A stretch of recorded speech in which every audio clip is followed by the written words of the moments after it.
Testing, testing, testing, testing.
Marcus Speaks. What is going on, everybody? Welcome to another episode of Marcus Speaks Live. If you could do me one big favor, and that is like this video, share this video, comment in the live chat, and please do yourself a favor. If you haven't already done so already, please subscribe to this here podcast. Let me fix my lighting. I'm looking a little light skin on screen. Hold on. Alright. I don't look light skin no more. Alright. So, if you could do me that favor, please do so. Also, wrong one. Hold on. This podcast comes on every Friday at 8 p.m. Eastern Standard Time, so please do yourself a favor. Once you see my notification, just pop on. You know what I'm saying? I'm right here. I'm ready to go. As you can see, I started the show early today because I was ready to roll. So, please do me that favor and remember your notifications once I go live at 8 p.m. Eastern Standard Time as well. Now on Saturdays, I do my game stream, Market Speaks Play. That comes on Saturdays at 2:30 Eastern Standard Time. 2:30 p.m. Eastern Standard Time. Sorry. So I'll be finishing up Mortal Kombat tomorrow. I believe I just have the second part of the invasions. Something I didn't get to today, last week because it was a bad thunderstorm that rolled through here. So, I'll be finishing that up, and once that's finished, we'll be moving on to Assassin's Creed Mirage next Saturday. So, if you can, if you haven't already done it, or if you have already done it, subscribe to this here channel, Market Speaks. I thank you. And please go into the description box and go to the Rumble link. Rumble, please, because Rumble is very important. Rumble allows people to speak freely. You don't get in trouble for some shit that you don't get in trouble over here on YouTube. And,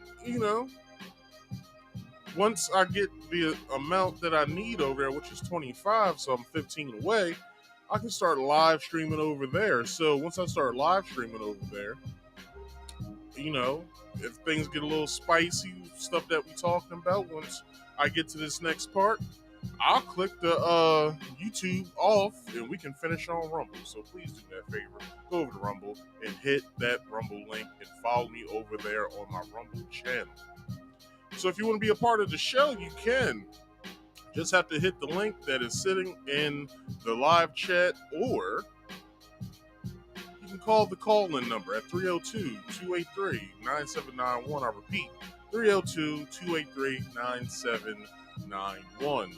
Once you do that, there's a set of rules you got to follow, and those rules are: rule number 1, you must be on camera at all times. There's no ifs, ands, buts about it, because basically, I need to see who the hell I'm speaking with. So if you come back here, you want to be smart, you want to think that, I didn't hear the rules. Well, I'll kick you off. It's nothing I can do, all right? Have to see who I'm speaking with. Now, if you come back here with your camera on, microphone ready, please sit tight, because after that, there's a question I would need for you to answer before coming up here that is sitting here in the private chat. Don't make it a conversation. Just let me know your name and your answer. If you want to or you don't want to be on camera to the public, let me know that and I'll accommodate you from there. And then after that, mute all background noise once you get up here, because once I hear some shit going on in the background, you also will be kicked off, because you are ruining not only the show for myself, but for the viewing audience. So please do yourself that favor, mute all background noise, go to a nice secluded spot in your house so we can get started with the conversation. All right? And lastly, please like this video, subscribe if you're new here, hit that bell icon to all, write in the comments section along with everybody else that's joining in on the conversation, and make sure that you share this to your social medias, family, friends, and co-workers if you mess with them. Now, tonight's show is rather, I would say, hello eventful. everyone. I'm going to tell you about in a way. I haven't got there yet. It's very eventful. But before we get there, if you've been here before, I like to play videos when I go live, because it helps enhance the viewing experience.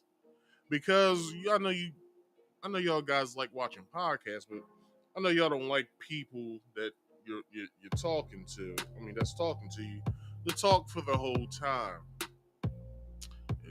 Hey, I'm an Advent podcast watcher myself. I know people don't like the host to talk a lot. If there's something that is said about a current event, they want to know if you got the evidence to show that you've been looking at it, and I do. I'm setting this up way too much.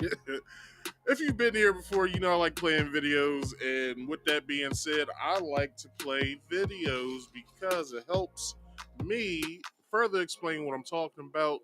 And with that being said, I have to follow what is called fair use. Fair use isn't only just for YouTube It is also for the law that I want to follow, along with the YouTube guidelines and stuff, because I got a copyright strike last week on a video that I didn't even think that they was gonna flag me for. So, you know, all I gotta say is YouTube this week, if you flag me, I am disputing it. I let that shit go last week because it really didn't matter what the dude said, because everybody has their opinion when it comes to certain things. So this week, YouTube, if you if you flag me again, we will be going with a back and forth. But anyway, enough of that. So I have to follow fair use. If you don't know what fair use is, this is exactly what fair use is. Hello, everyone. I'm going to tell you about fair use. It's the law. Warning. Federal law allows citizens to reproduce, distribute, or exhibit portions of copyright motion pictures, videotapes, or video discs under certain circumstances without authorization of the copyright holder. This is called fair use and is allowed for purposes of criticism, news reporting, teaching, and parody, which doesn't infringe of copyright under 17 USC 107. All right, people, that's fair use. So usually when I start my show off, I start off with a little small banter, get us warmed up and stuff like that. But this week I don't have a video, but I do have a story. And I want to start it right now. So, I've been having this strange dream lately, right? So, it all started a couple Saturdays ago. I think it was around the time when I started my 2-day streams back up. So, once I'm done both my shows, so tonight, like any other night, after I'm done this show, I'll be waiting for the video to process to HD so I can put the end cards and stuff on there. So the video can be fully ready for everyone who wants to view it the next time that they come. And Vito just came in. Vito, what's up, Vito? What's going on, brother? Hold on, let me give you a horn. Vito's in the house. So, just like, any other week, I wait.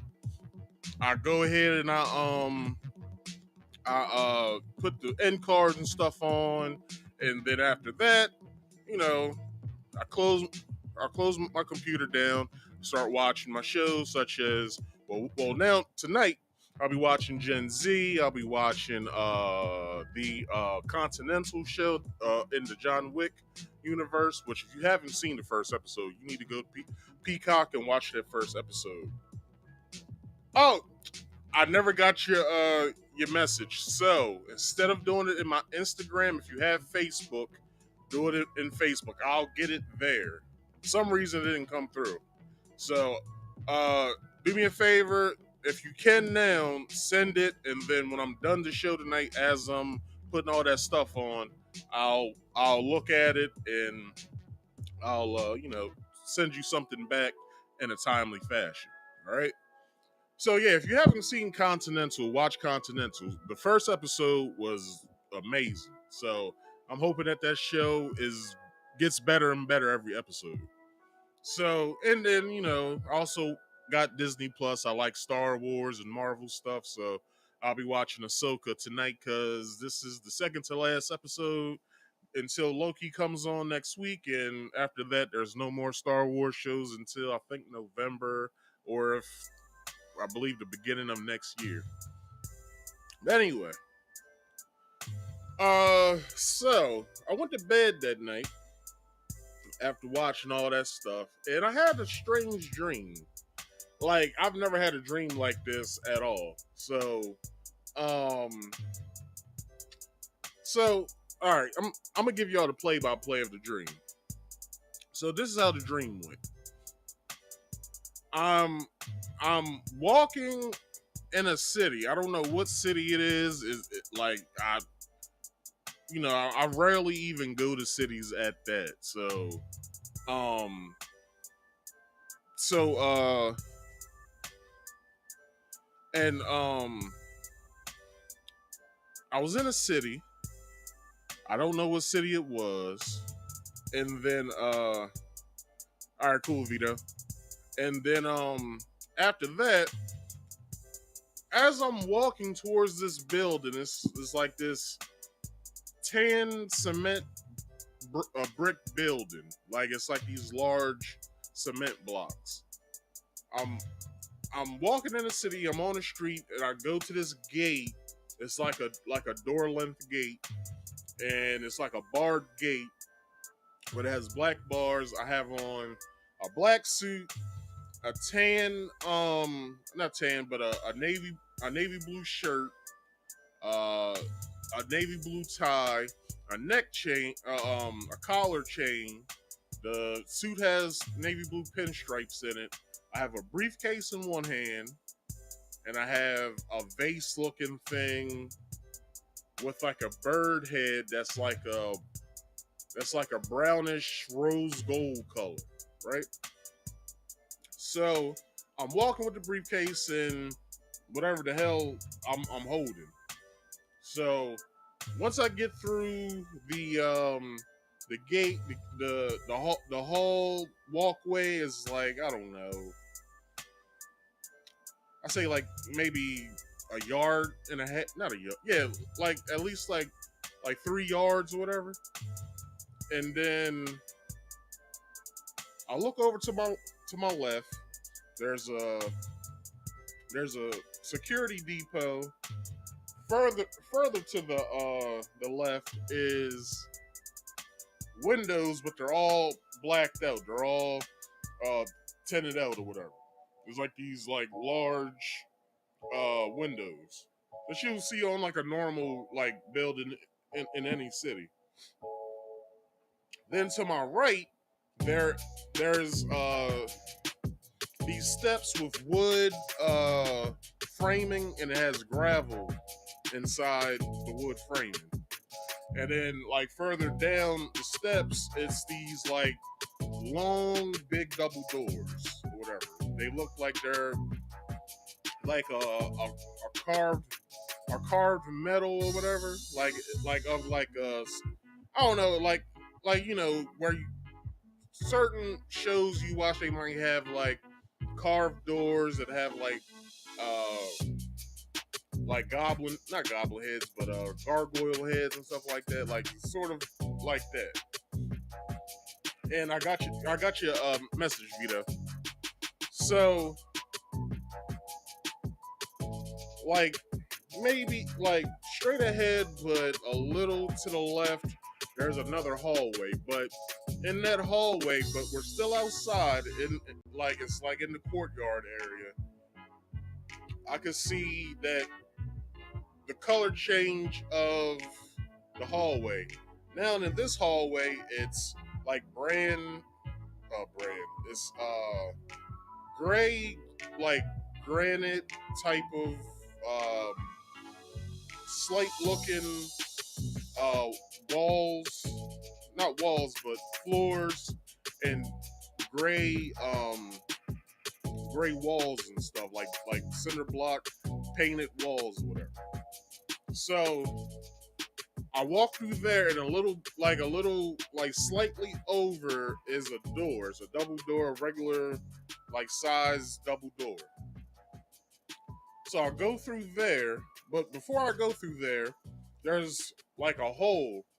The hole is as big as the bird head vase thing I'm holding. So I put that in the hole, and it unlocks the door.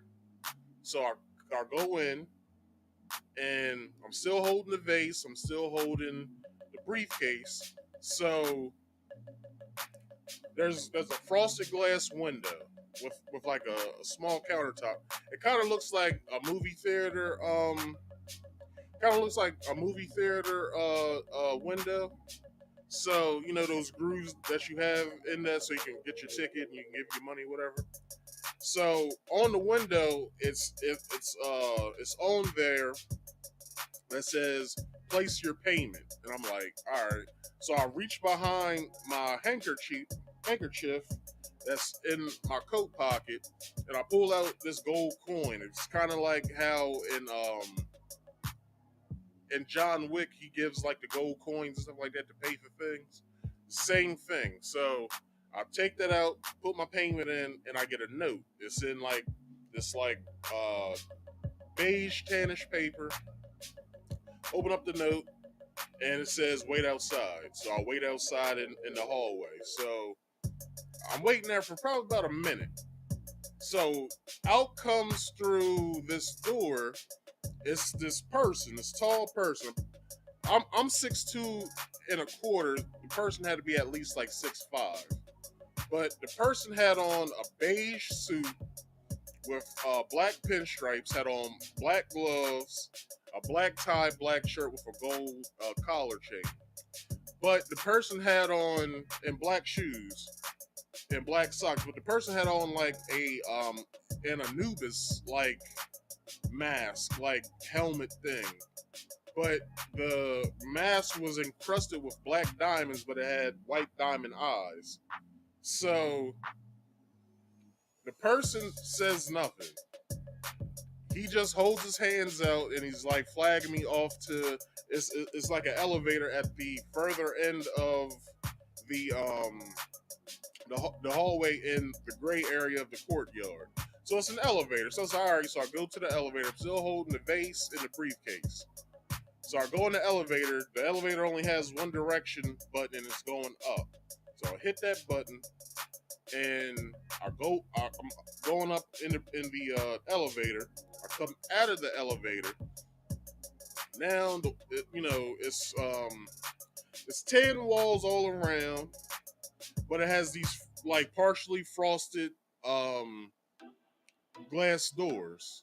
So at the top, like probably waistline to the top of the doors is frosted, and then waist down it's regular glass.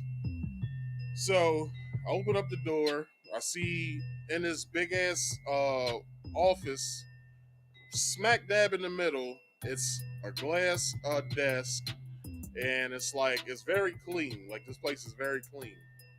And I see a black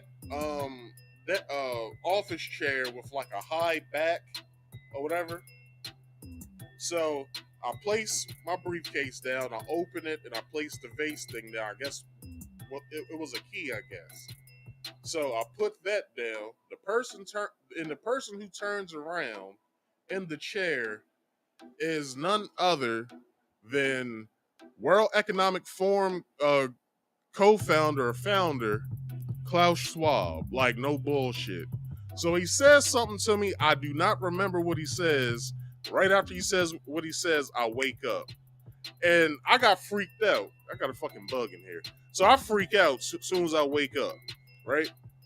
So I go to Google. I'm Googling shit like, what does this shit mean? I just had a dream about this. What does this mean? I couldn't get an answer. So I'm like, fuck, like is there gonna be some like blacked out vans looking for me and shit? Like I'm paranoid at this point. So I calm myself down and I go through the day as usual. And so the week goes by, Thursday when I get off from work, of which I'm on vacation for a month. So y'all will be getting more streams from me in the month of October than you ever had before. But I'm working on the days that I want to do this. Last year I had them spread out. This year I might have them bunched up. So you might get me for 2 days. You might not see me for 2 days, and then you'll see me for 2 days again. Like my regular 2 days I'll be on, but I'm thinking about what days I want to go on throughout the week. Anyway, so I'll come home. It's one of those weeks where I gotta clean out my fish tanks and shit like that. So I'm just doing that. And then, as I'm doing that, I'm listening to podcasts and stuff like that. And then I'm finally have time to myself. I just kick back. I have a little cocktail. And then, I started getting tired. And then I go to sleep. So the dream restarts, but it's different this time. So this time, same city, same building, walking through the same corridor, right? But this time, it's two people in front of me, and we're all wearing the same getup. But there's a woman right in front of me, and right in front of her is I couldn't make out the ethnicity, but they were a little light skinned or so. So I thought maybe like Arab or something like that, maybe Puerto Rican or something like that. I don't know. I don't know. So as I'm walking down the walkway, I'm hearing security guards at this time. The first time I didn't see security guards. This time there's 4 security guards chasing after me, saying stop, stop. And I'm like, what? What's up? What's up? What's going on? Y'all seen me before. Like, what's up? So the lady stops and she speaks up and she says, he has on the same thing that I have and he has the same things that I have. He has to belong. And I look at her, I'm like, okay, thank you. So he goes, did you get an invitation? I said, well, I'm holding the same things I had the last time. I guess I did get an invitation. I was, I'm here. So from there, in the courtyard, so I didn't really describe the courtyard that much, but in the courtyard, before the steps, there's like 3 it's 3 wooden things, kind of like the steps, like wood framing, but it has plants and stuff, and it's like kind of a pond, kind of like like y'all seen shit like that before, so y'all know what I'm talking about. So there's a black box sitting like maybe 2 feet away from the last one before the steps, whatever it is, right? So it's a black box, and it's 3-tiered, and it has like these blocky upside down U's, but kind of think of like a brake light, like it kind of looked like that. And from there, one of the security guards look at another one and goes, "What the hell is that?" He was like, "I don't know. I've never seen it before." So another guard goes over to it, and when he walks up to it, one of the bottom left U lights up. So we're all looking at each other. They looking at each other like, "Go ahead, touch it." So he touches it. So that U jumps to the middle one, but on the right side. So at this time, I'm thinking, "Oh, this shit's a bomb." So I immediately wake up, and I haven't had the dream since. So I'm trying to figure out what I did those 2 nights to have that dream, because I want to see where it goes from there. And I'm not going crazy at all, because this is exactly what the hell I dreamt. Like, nothing crazy has happened to me since then. It's been regular. I've been going to work, coming home, coming home, doing research. Once I come home, stuff like that. It's been the same thing. I haven't had anything crazy pop up in my my DMs or anything. I'm speaking too soon because Vito just messaged me. Fucking with you, Vito. And nothing out of the ordinary has happened. So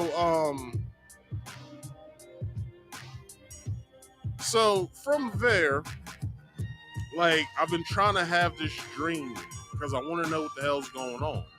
Like, I want to actually know what it's all about. You do some good ass work, Vito.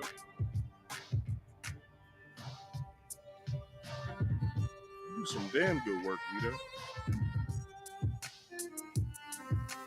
Vito, we will be in touch, all right? If you're still watching, we will be in touch. You do some damn, this shit look good. Anyway, I'm gonna hit you back, Vito. So yeah, I haven't had the dream since. I've been trying to have the dream, and I don't know what I've been like. Maybe it was something that I ate, and then when I went to bed that night, like it came to me and whatever. I don't know, but all I know is that those are probably one of the most craziest damn dreams I've ever had. Like it was like some Illuminati type shit. Like I was like, is this how you get inducted into the Illuminati? Like I was like, I ain't trying to be a part of the Illuminati. So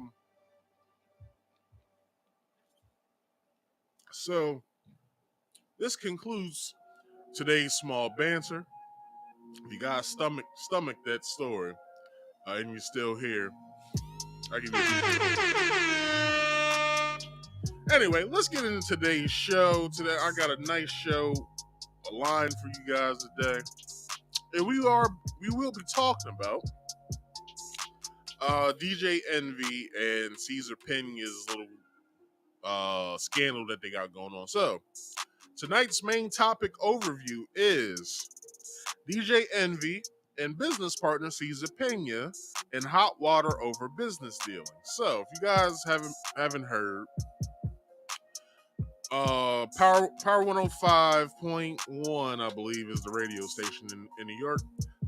Morning show host DJ Envy and his business partner, his real estate business partner, are in the news. So this has been going on for probably a good 3 months now that they've been in the news about this, but it's like slowly but surely starting to churn out more information. So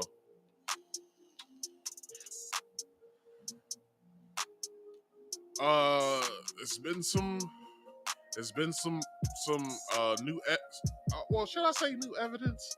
It's been some new discoveries in this case.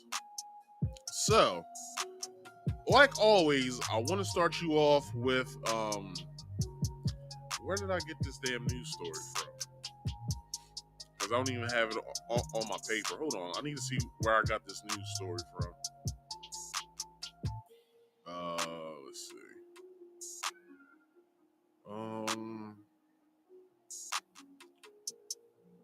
All hip hop. So this first article that before I start, all articles have been altered from its original form to stop plagiarism.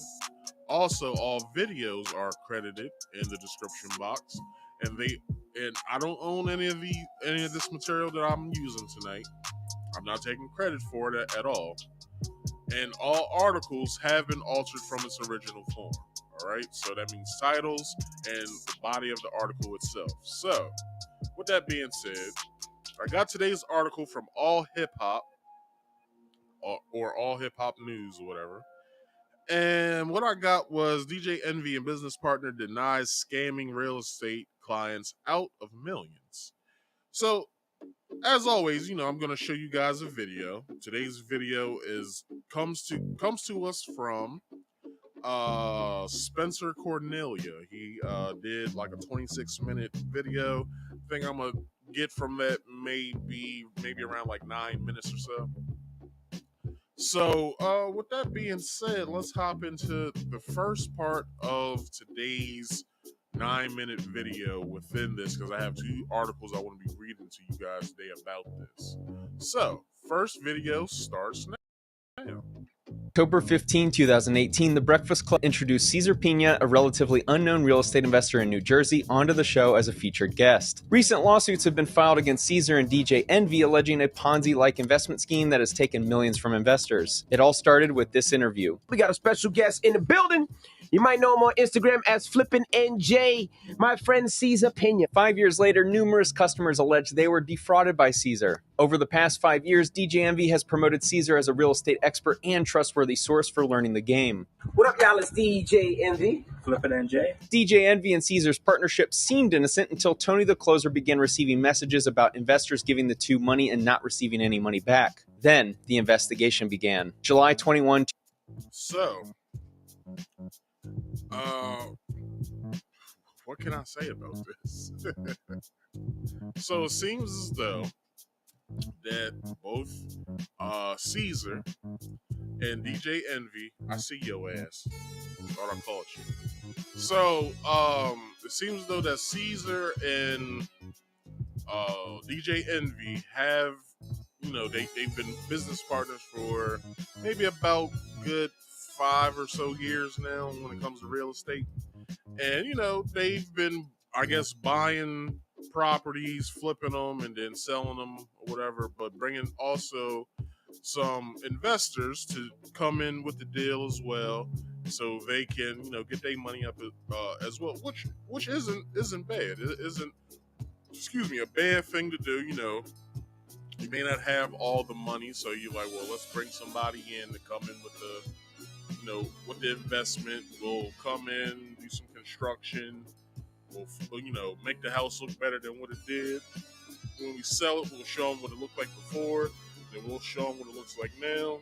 And then, with that being said, we can, flip the house, make some money from it, get a profit. Which doesn't seem bad at the end of the day, but, they did some shit that most people don't do in that state of the real estate game, I guess I should say. But it gets worse. Let's keep going. 2018, DJ Envy posted to his Instagram about a house he purchased in Detroit. A couple of weeks ago, @KnitToGrit introduced me to a guy named Cesar, aka Flipping NJ, that invests in New Jersey real estate. A friend of mine's, his name is Knit to Grit.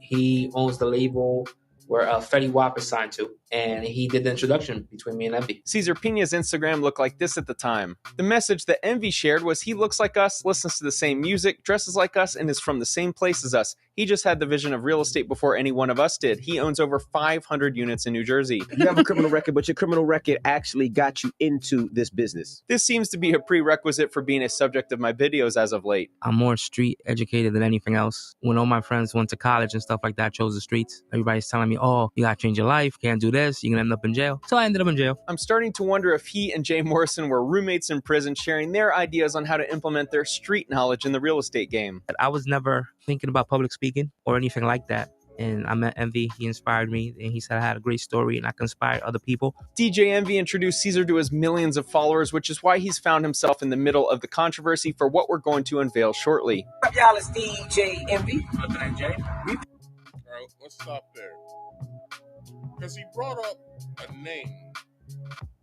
He brought up Jay Morrison. So if you guys don't know, Jay Morrison also kind of dabbles in real estate as well. And, Jay Morrison has came out and say, some of the projects that I got going on, or, some of my money's tied into this and that. So right now I'm broke, blah, blah, blah, blah. And, he's also been labeled as a fraud when it comes to the real estate, and not only the real estate game, but I believe Jay Morrison also talks about the stock market as well. So, like, two guys that basically are known for this type of stuff is in hot water because they've been doing the same things. But it gets better, but when I mean better, I mean it gets worse. So let's continue on the video. This up off of auction.com. We outbid somebody. Just a few months after this Instagram post that used the word "we" a lot, Cesar was introduced to Anthony Barone and Anthony Martini. Martini signed DJ Envy to his record label in 2016. A few years later, when DJ... Hold on, DJ Envy, don't jump down my throat once I say this, but your wife was fine back in the day. That's all I gotta say. I don't find her attractive. Well, she's attractive, but I don't want to get with her. I'm not like everybody else who want to joke on her and shit like that. I just find your wife very pretty. All right, let's keep going. Envy began promoting Cesar, Martini became interested. He trusted Envy from their friendship and because Cesar sounded legit. Envy told Martini that he was a partner on many deals with Cesar that had gone well and mentioned that there was a new investment opportunity opening up to partner with them. 385-391 Totowa Avenue in Paterson, New Jersey is where an old school building rots away. Envy told Martini that this location would become a new apartment complex project spearheaded by Cesar and Jennifer Piña. Martini. So I remember that. I remember when they did a video in there, they was basically saying that that the property was basically going to be for like single families and stuff like that, or single mothers and stuff like that. And the bottom floor would be like receptionist desk. They was going to put a daycare in there, so the mothers who are single don't have to worry about getting a daycare provider and stuff like that. I guess would be all included in their rent, basically. I guess. I don't know if they said it was going to be Section 8 approved or not. It's been a long time. But I do remember them standing in that building saying, yeah, we going to take this, flip it, we're going to make it into, condos, and we're going to allow single families and single mothers and shit like that, and, blah, blah, blah, blah. So, from there, this is what happened. He felt confident enough in his friend DJ Envy and this alleged real estate mogul that he invested $1 million into their project. Started with no money, and here I am, $50 million later in real estate. How much? $50 million. Investors felt confident giving him money because they believed he was a real estate mogul. Cesar and Jennifer Piña told Martini that they funded the project with $2.5 million of their own money and a $3.5 million construction loan. Martini's money would help with overruns and operating expenses until the liquidation date. All right. So we'll get back to that with the next one. So let me get that queued up before we come back. Damn, I can't even get exactly there. We get the let me push it back and then mute it and then I'll let it play. Let me do it now. So yeah, so let's get into the article. So it states real estate investor Cesar Piña, and right there, boom. So real estate investor Cesar Piña, known for his collaborations with radio personality DJ Envy, has been accused of scamming his real estate clients. Cesar Piña made his debut in real estate industry in 2006. Let me write something down real fast. In a venture that expanded his reach, he teamed up with DJ Envy from Power 105.1 in 2018 to host a series of educational seminars across the tri-state region.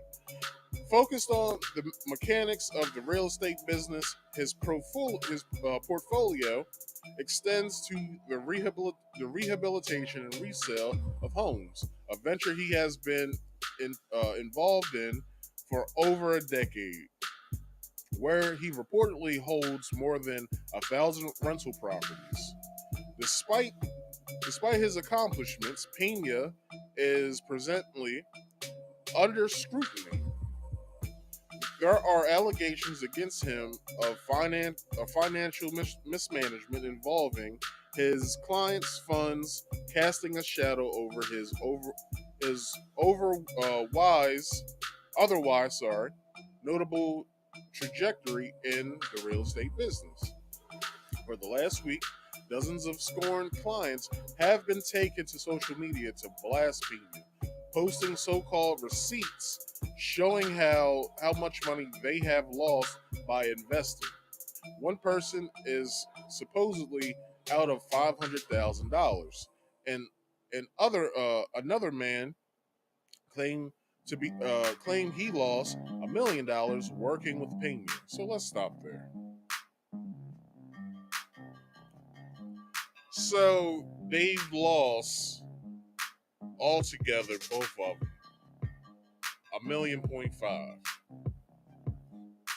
So they lost $1.5 million in this real estate venture with Cesar.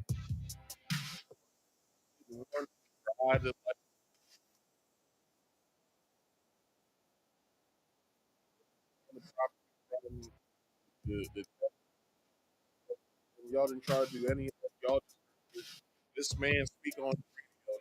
Oh, he has $50 million. He sounds pretty legitimate. DJ Envy called to get me, and then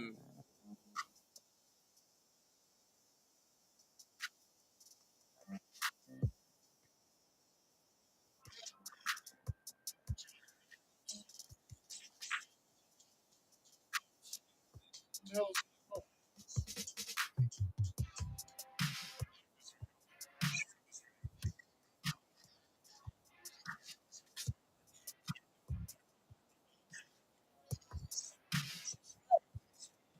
oh shit, I'm sorry. I am sorry. All right, y'all should hear me now. All right, my bad. I had turned on the sound to me monitoring like my chat and all that. Like, I'm sorry. Anyway, like I was saying, so $1.5 million has been lost by two clients, right?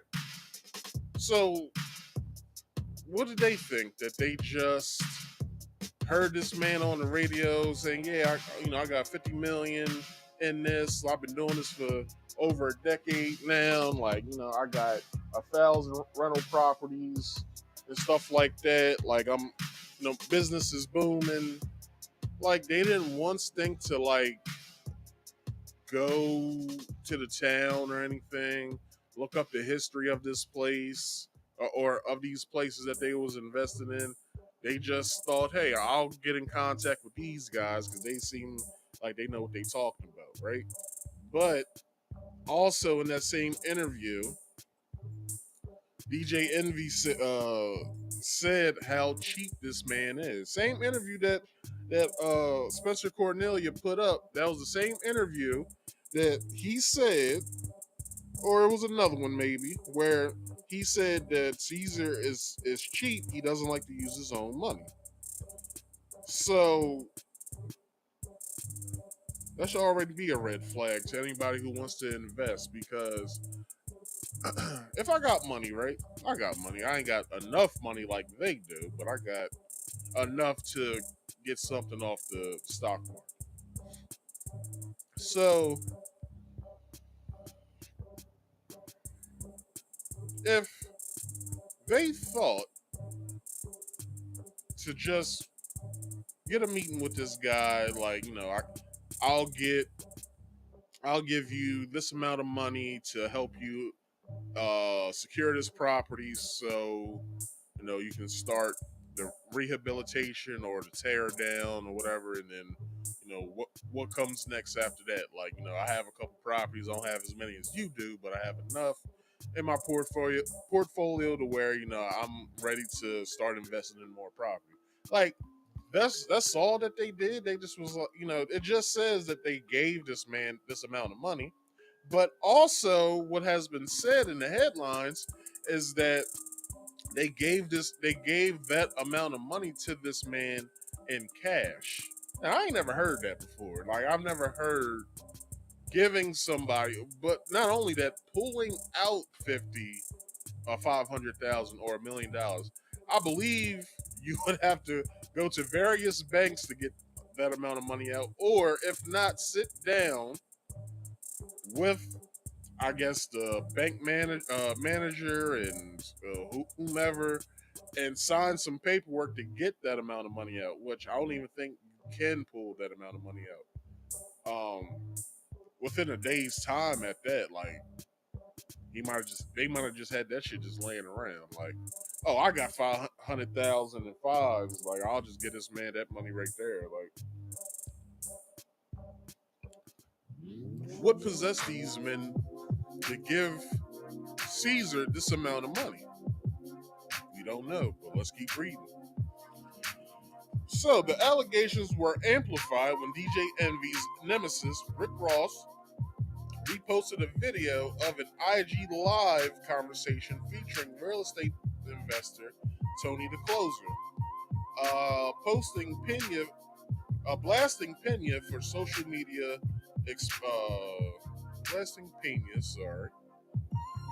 for shady business dealings.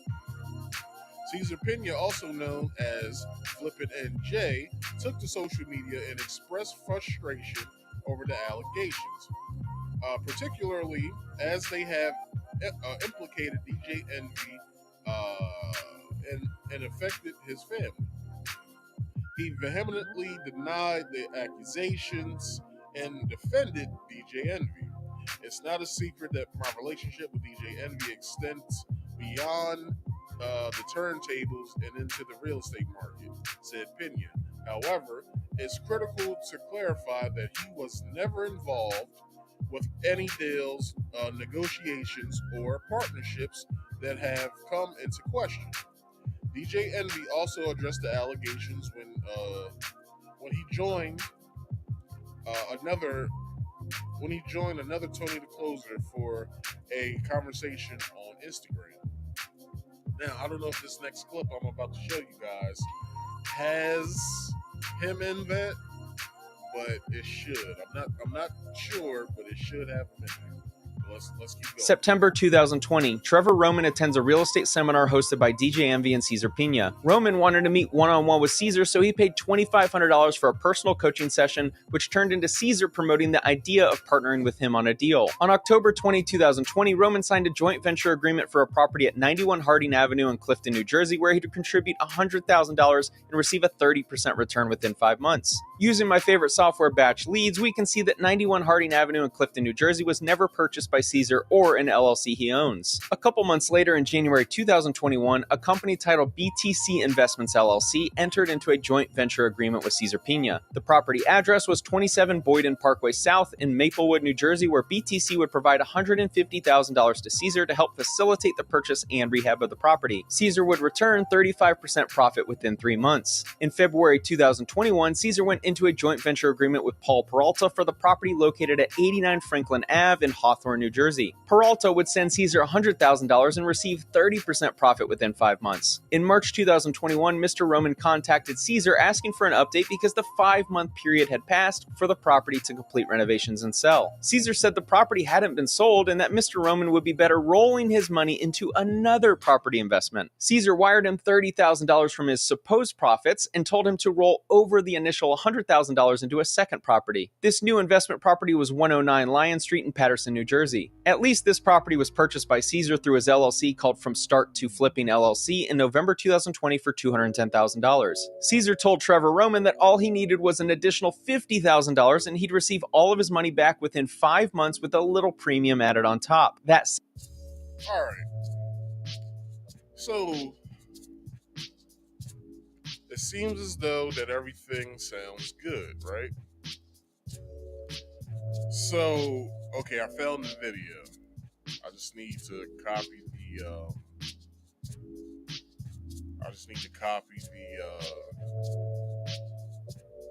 the web address, and then we can watch their a little bit of their conversation, because I don't know how long it extends.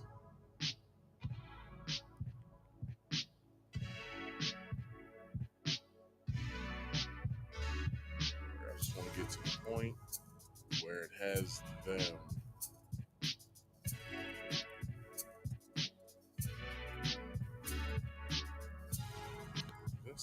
Is that Cesar?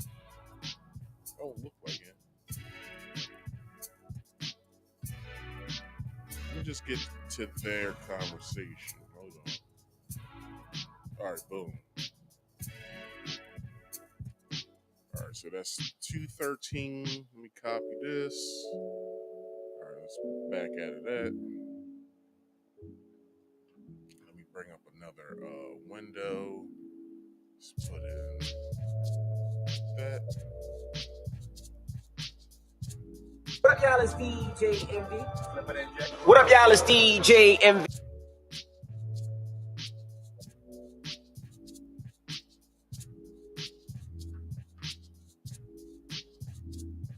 The hell happened?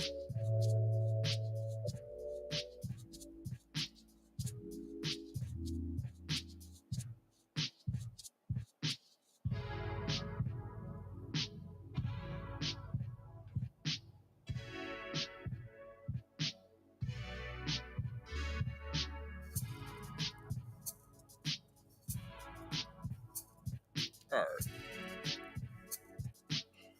I guess my shit wants to be acting stupid tonight. All right, hold on. Let me check on something. All right, I'll see what's going on.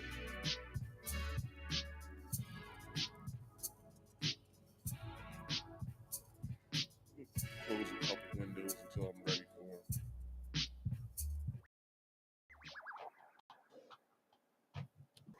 So, where was I at? What was I even speaking about?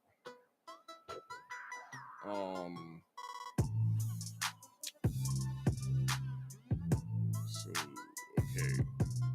Paul Parlance. Okay, so y'all give me a second so I can figure out what the hell's going on. I'll be right back in 2 minutes.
All right, I'm back. All right, so basically, what was just said, but what I want to expound on, or basically critique, really, is so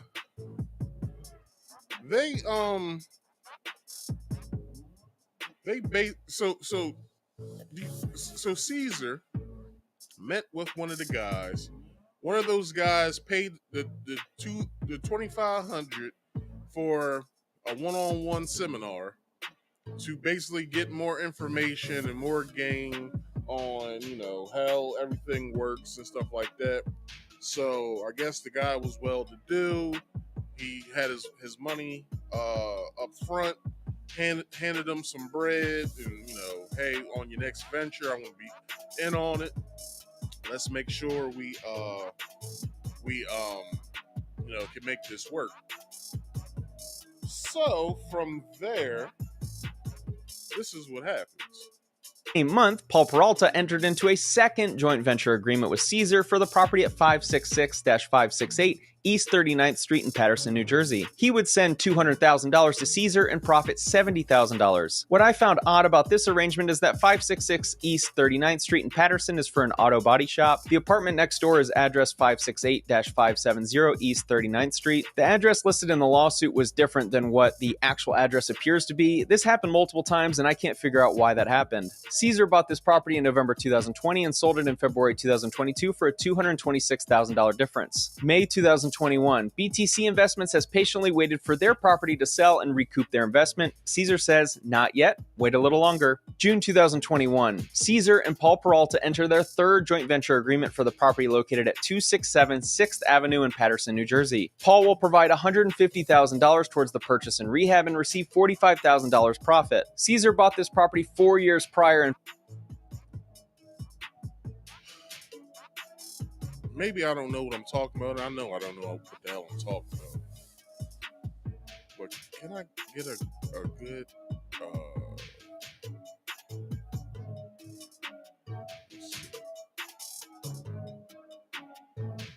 I can't get to it. Hold on. February 2017 for $245,000 and obtained a $385,000 commercial mortgage on the property in February 2018. If he had a Can I get to it? Because it's something that's bothered me, and maybe it's loan that covered purchase and rehab, why was he taking $150,000 additional dollars from Paul Peralta? Around that same Okay. So his first investment that he gave him was $100,000.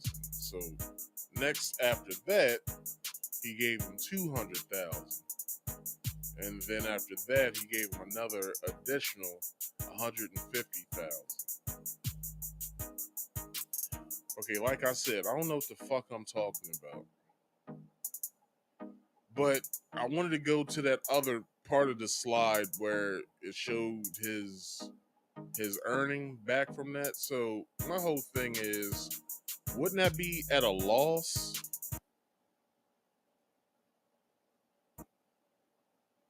Wouldn't it be?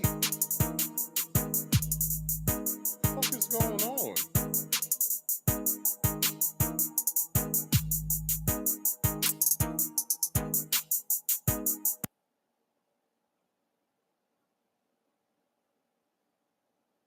Alright, I'm sorry. It's just a lot of shit going on right now, and I have no clue where it's coming from.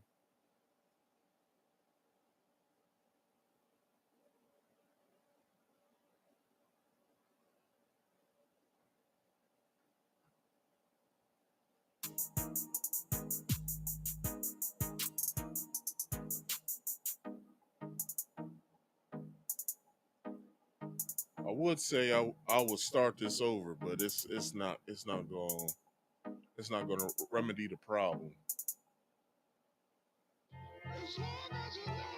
Anyway, so like that one slide that was shown before this one, where it basically was talking about how he gave him $100,000, but he would get like a $30,000 profit from that. Wouldn't that be operating at a loss? Maybe I don't know what I'm talking about, right? Because my whole thing is, because like most people my age, probably, I like to watch Shark Tank. So when they say, "Hey, I'll give you umpteenth amount of money for this at this percent, and I'd like my money back," whatever time that they give them, right? And it's basically them doubling their money. So it's basically what I gave you plus whatever, right? So it seems as though, to me, from watching that show, maybe it works different in the real estate market, or maybe it works different in the stock market, but it seems as though that all of his investors are operating at a loss. Because if you're giving it, if what's this man's name again? I forgot this guy's name. What's his name? Paul Peralta, if you've given him, let's add up what he gave him. So he gave him what? That's $450,050, right? But he got, I believe, all the numbers probably accumulated to maybe around maybe 90, close to 100, maybe a little bit over $100,000. So you gave him $450,000, but you only got back 100 or so thousand from all of you putting in. That's still operating at a loss because, as I said, when I watch Shark Tank, when they're throwing the deals at the various people with their businesses, they're gaining money. They're getting their money. They're giving them, Mr. Fantastic likes to give them always somewhere near $250,000 most of the times when he does his deal. Most of the time, he's always out, just like, what's the owner of the Dallas Mavericks called? I forgot his name, but anyway. He basically was like, he'll be like, yeah, I'll give you, let me just throw the number. I'll give you $300,000 at a 4% stake, and I'll take a royalty for each sale just so I can get my money back a little faster, right?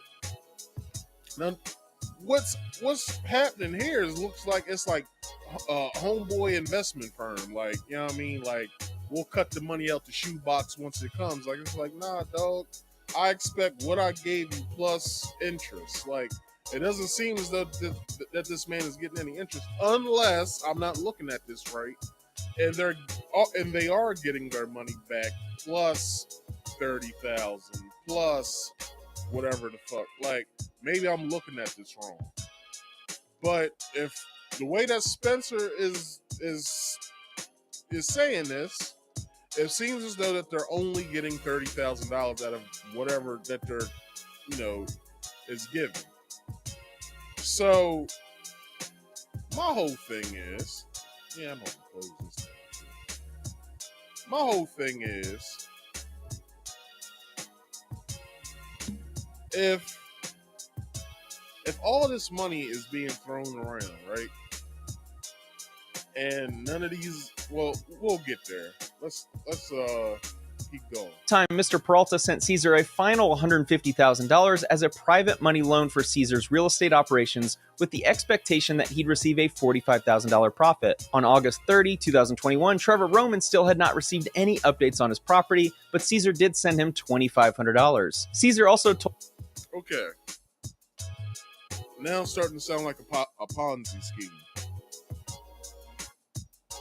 This is why. Y'all remember Bernie Madoff? So basically what Bernie Madoff was doing, I believe he was selling real estate or something like that. No, he was a private investor. So basically what Bernie Madoff was doing when he would get his next victim, he would just pay off the previous person with that money, and it will be at more of a premium to the other person, just so he could make a little bit of money from that as well. So when it came time to paying these people out, he will have to find another victim just so he can pay the other person off. This is what it sounded like. One guy gives you upwards of 450, close to $500,000, and then you're giving a little piece of what that person gave you so you can pay the other person back. That's what it's looking like. So, like I said, I don't know nothing what the fuck I'm talking about. I'm just looking at what I'm seeing, and it doesn't sound right. Keep going. Told Mr. Roman that he had a new opportunity for him to roll his money into a third joint venture agreement due to the long sales process of 109 Lion Street. The third joint venture agreement credited Mr. Roman with $200,000 towards the next property, which would yield a profit of $70,000 within 5 months when sold. 109 Lion Street, the second property investment offered to Mr. Roman, eventually sold 4 months later in December 2021 for $400,000. But in January 2022, Mr. Roman had still not received any money, so Cesar offered a fourth joint venture rollover agreement for the property located at 126 Jasper Street in Paterson, New Jersey. Mr. Roman was credited with $270,000 towards the fourth property with a profit of $94,500. That meant Cesar would be sent. Okay, so he's saying a profit. So yes, he is getting back his money plus profit. Okay, so it's starting to make sense. Mr. Roman $364,500 when the Jasper Street property finished construction and sold. The only problem is that Caesars LLC sold this property in December 2020 for $390,000, which means he didn't own the property when he offered the opportunity to Mr. Roman to partner on the deal. So the first thing. Okay, I would play this, but I already said it. What he said. Caesar don't like using his own money and blah blah blah. So with what I just spoke about before getting into Spencer's video. So here's the video that led up to this. So this is Tony the Closer and DJ Envy having a conversation about what's going on. And that's why I tell everybody all the time. You make sure you do your homework. I do feel like you're saying Caesar's guilty before hearing his side of the coin, which I think is kind of crazy. I mean, anybody can say anything they want, man. I just seen today that I owe people money. I just seen all types of shit. But the thing is, I think you should have that man on here to have a conversation and give his side of the story. There's two sides of the story. Well, there's actually three sides of the story, right? His side, and then what's the truth. And I think before somebody starts saying that somebody owes somebody money or somebody doing something wrong and making an accusing and an accusation, I think you need to have him on there and clear his own name up. He ain't paying attention to a motherfucking thing he's saying. You can tell when somebody ain't paying attention to what somebody's saying because they start looking away like, yeah, all right, nigga, like, all right, all right, I'm about to say something that's about to fuck your world up. Here it goes. I think that's fair, but I also... And I tried to call you today with him on the phone, and you said you were clearly busy. So he's not... But you know we talking about... Don't try to flip the narrative on me because that's bullshit. Did I not call you? I'm going to really swing it because...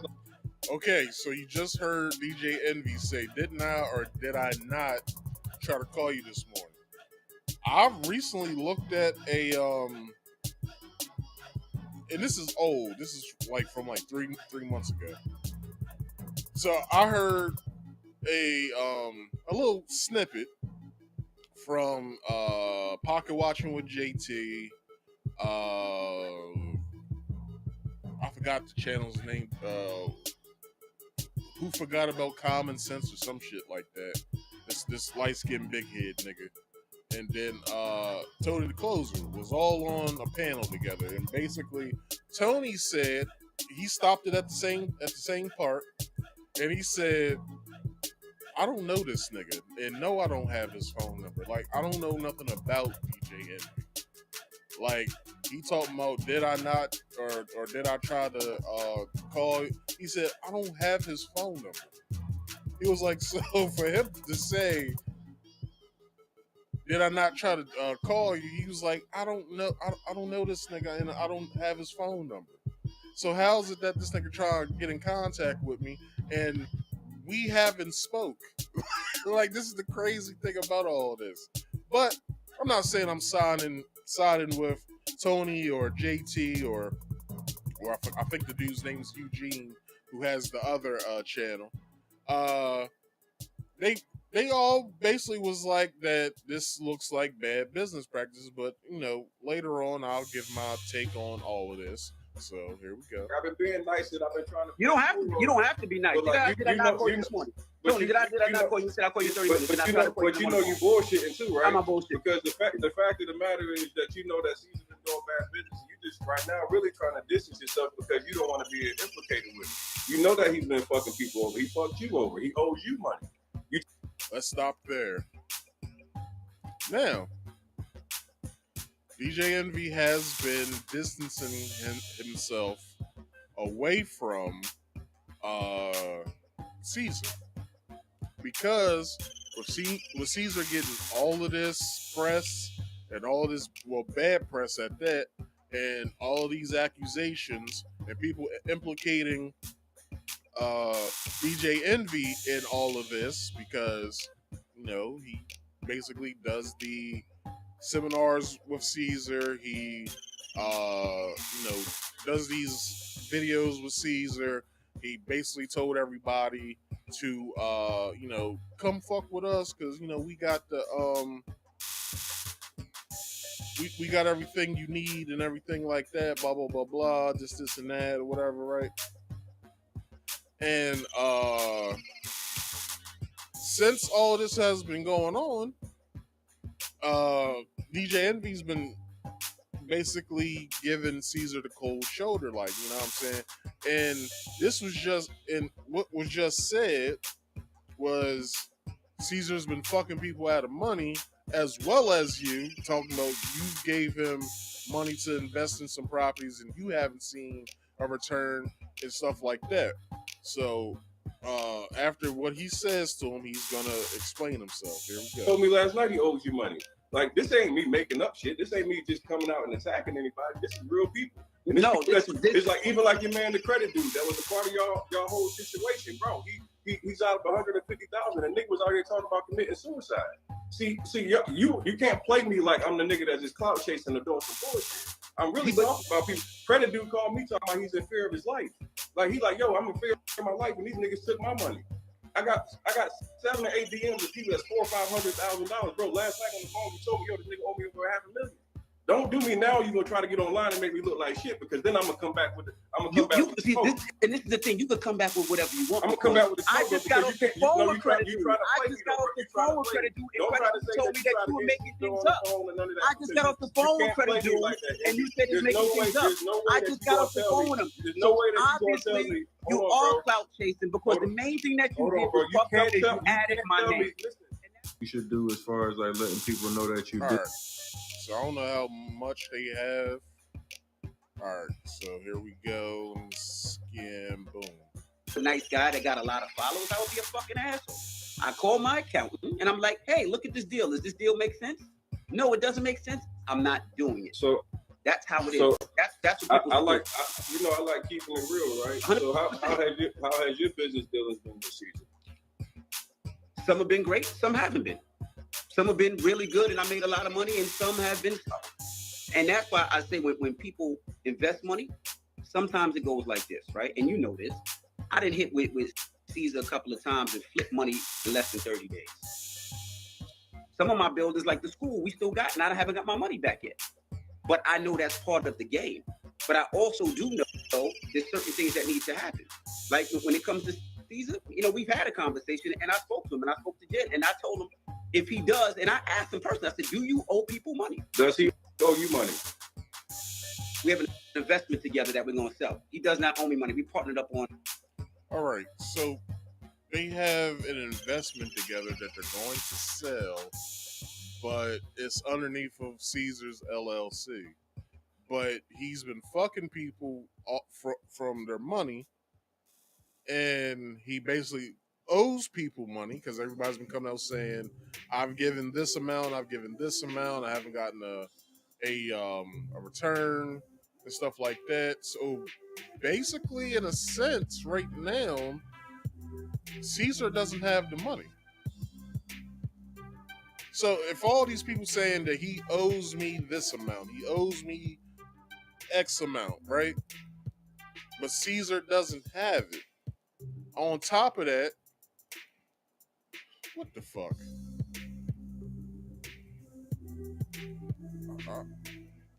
I don't know what the hell's going on. Anyway, on top of that, he's matter of fact, 1 second, y'all.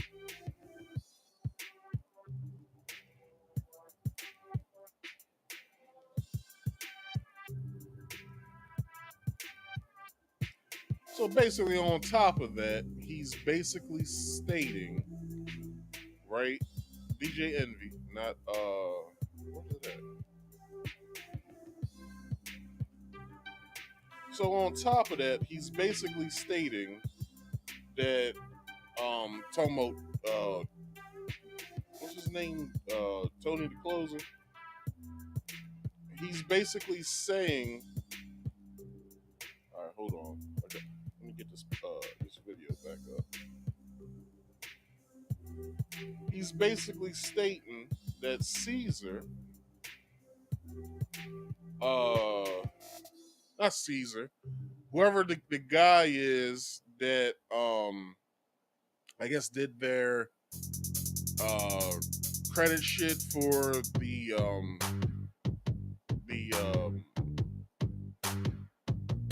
properties or whatever. He's saying that he's in fear for his life. Maybe he's getting death threats from the people who's invested with maybe he's getting death threats from the people that invested with Cesar. And also, DJ Envy said some investments have been good, some have been bad. I went to my accountant, he went over the numbers, said it doesn't look like a good deal, I don't go in with it. But there's one thing. Envy is still doing business with Cesar. So it has to all to Envy, it probably looks all good. Until it doesn't. But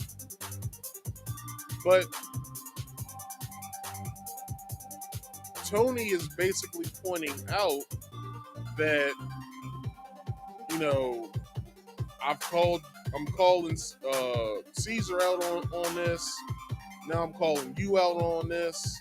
Like, what is it gonna take for y'all to basically look the people who you fucked over in the face and basically tell them we don't have your money? Like, Cesar spent it all, or who knows if Envy got any of that money? I don't know. I'm not in business with these people because look, I don't believe anybody when they say I have this amount of money. Open up your bank account so I can see it. Although no one would do that, but Cesar said he has 50 million. I don't know if that's personal or business. So maybe him stating, yeah, I got 50 mil because he's getting it from all of these investors and he's spending it. And then once it comes down to the line where they're texting him talking about, hey, yo, you said about in 5 months and 7 months and a year's time, I'll have this amount of profit. Where's my money? And he's like, oh, well, you know, this and that's going on, whatever, but I'll send you this amount basically as hush money to shut you up. And it works for however long it works for, but then Cesar has to do that with everybody. Or Cesar will say, and I'll get to it, but I'll say it now. He'll basically say, well, let's do another deal. Let's roll that money over into another deal. It's this property in East Bumblefuck, New Jersey that, you know, it's a small 2-family or it's 2 units for a single family home. Let's go in on that. I can close on that by next week. What do you think? And then, you know, you basically sweet talk the person to another deal. Person gets the deal, and then Cesar makes off with the money again. Like, I don't understand this shit. But anyway, let's keep going. A property. You partner up on a property. Does you and a half. It's owe you money, DJ Envy? It's a school. Let me tell you. You and I talked offline, DJ Envy. No, I'm gonna tell you 100%. No, I'm gonna tell you. You can't do that, DJ Envy. I'm gonna tell you the truth. You gonna let me speak or we not? No, but we gotta. If we're gonna tell the truth, we gotta tell the truth. We gonna tell the truth. Now. We speaking the truth. Cause I tell you everything. I talk to you offline. That's what I'm saying. I told you, me and Cesar, we bought a school. That's the only outstanding deal that we have. That school never came back, and that school is not done yet. When I spoke to Cesar today, I told him I have a problem, and he said I'm giving you your money back. That's it. So we don't have any dealings with each other. And I even told you, because when we had that conversation, I called him last night. I'm like, do you owe anybody money? Cesar told me no. He said there was people that we invested with that did well, and there was people that we didn't invest with that it takes a little longer. And I told him, nigga, whatever you need to do, give them people back their money. That's all it is. But when it comes to it, that's what it is. And you find somebody else that will talk to you on live in a minute to talk to you about the real, because I honestly, but you know, we talked offline though. That's why I asked you the question. And it's like, you know, we personally offline. I mean, I know you might be wanting to still not really throw your man under, but like, we talked offline. And we spoke online yesterday. That's why I was kind of upset when you put out a picture of me and Cesar and said DJ Envy's partner owes all this money. And I'm like, damn, my nigga, we spoke last night. And I'm telling you. A few moments later. All right. So, I guess these are calls with them. It doesn't matter. Y'all can go to it. I don't know whose video this is. Oh, this is Tony the Closer. It's a 9-minute video. It says DJ Envy Ponzi scheme exposed. So y'all can go to it. Y'all can after this video, y'all can go to it, see what's up with it, and yeah. So anyway, getting back into the article. DJ Envy defended himself and disassociated himself from the claims being levied against his business partner. I honestly don't know. That's between them and whatever happened DJ Envy claimed. But I say, they're take this money and give it to this person, or do this with this money. I never did. If you ever came to my seminar, I tell everybody on this stage, whether it's credit, prepared, or it's a conventional lender, do your homework, because I don't trust anybody. If you've been to my seminars, I say that a million times. He emphasized the importance of transparency, responsibility, and due diligence in all business interactions. However, he suggested he has a complex and dynamic relationship with Peña. Basically, he stated that the only business that he hasn't gotten his money back from was the school. So the school, basically, that they bought in what was that, Patterson, New Jersey? They bought that. He hasn't received payment for that yet. So with him not receiving payment for it, he's basically adamant about it, and he's like, I basically put this amount up with Cesar. I haven't received a return from that money, and nor has Cesar even brought it up. What's going on with it? Basically, nothing's going on with it, because you'll hear this a little bit later in the video that I'm gonna show you of Spencer Cornelia. Where am I at now? Blah. Okay. However, he suggested he has a complex. I said that already. Despite the controversy, DJ Envy maintains that he has not been involved in any fraudulent activities. He urged his followers to do their research before investing and not mindlessly following public figures' advice. He was never given any money to do any real estate deals with me, nor has he been party to any deals negotiated or partnerships that I've had with investors, said Peña. In his statement, Peña addressed the accusers directly, challenging them to fact-check their sources and consider the motives behind their claims. Let's stop there. I know the one thing people don't fuck with in this world is their money. So why would anybody, and I mean anybody, lie about you owing them money? That's weird. That's just weird. Like, who the hell would be like, yeah, this nigga owe me money? Like, nobody would do that. Now, there are some scammers out here. Like, yeah, I got into it with him too, and then he owed me money. Like, no, these people got receipts.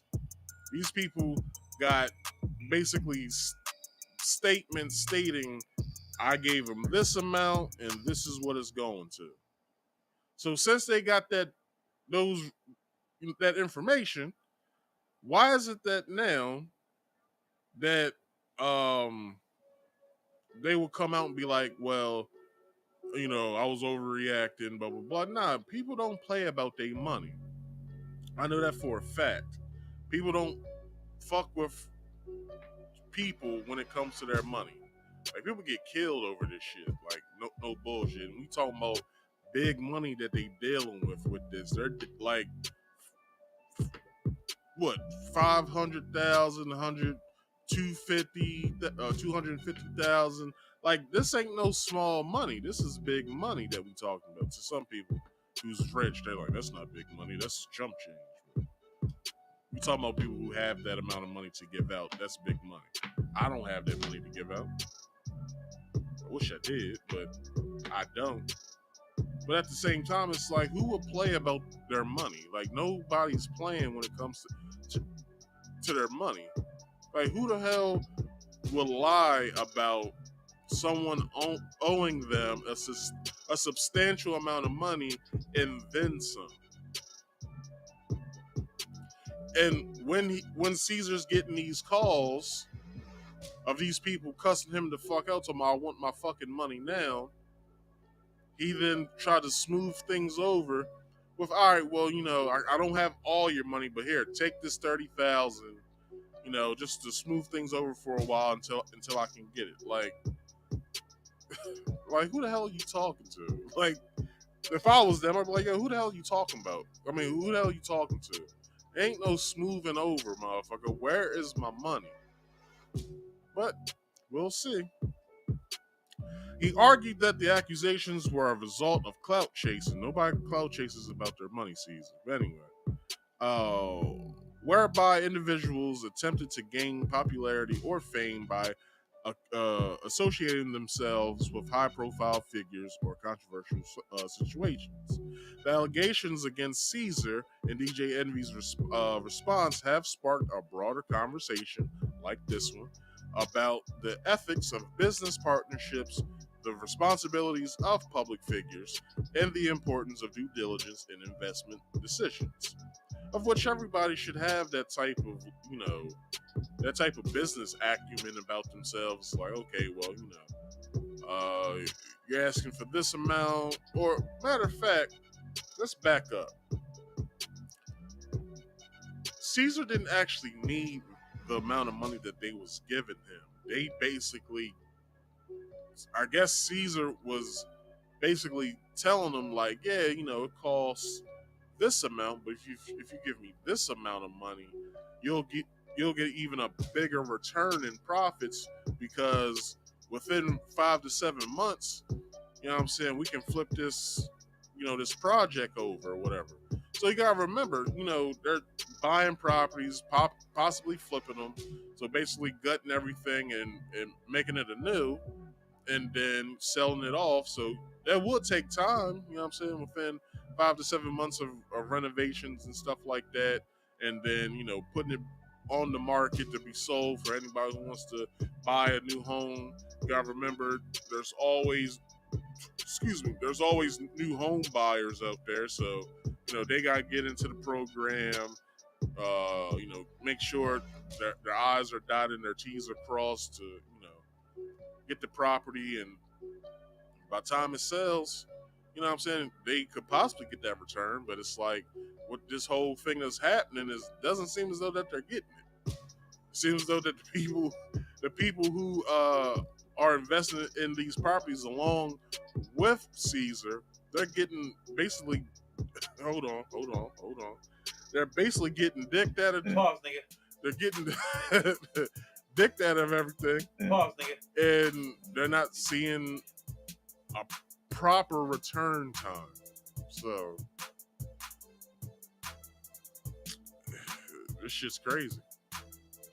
But I always forget doing this, so I always have pictures as well. But anyway, getting into the next part of this topic, who is Cesar Piña? So I should have put that right there. But anyway, this is Tony the Closer. He basically put up some stuff stating, DJ Envy, how your man got 20 properties up for foreclosure. The math ain't mathin'. Flipping NJ, y'all scammers. So this is a list of all of the properties that they have, or he has, and they're all in foreclosure.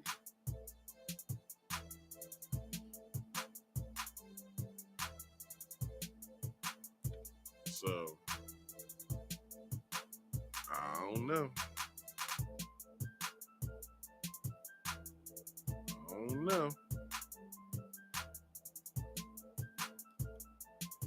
Then it says Flippin' NJ and Jenny, we'll get to her in a minute, tips face foreclosure storm with DJ Envy's connection in the spotlight. We're asking, where does promotion end and responsibility begin? So he's basically going at him. So Cesar Piña, it's crazy that they put his face on somebody else's body. I'm just now seeing this. Anyway, let's keep going. So who is Cesar Piña? His background is reportedly dotted with criminal activity, including credit card fraud and drug-related offenses. He walked out of prison broke, and 13 years later, he's worth $65 million, the George Voice reported. As the story goes, the New Jersey resident became good friends with one-time real estate mogul who showed him the ropes of flipping houses, which I believe that's, what's the dude? Jay Morrison. The process sometimes calls for remodeling.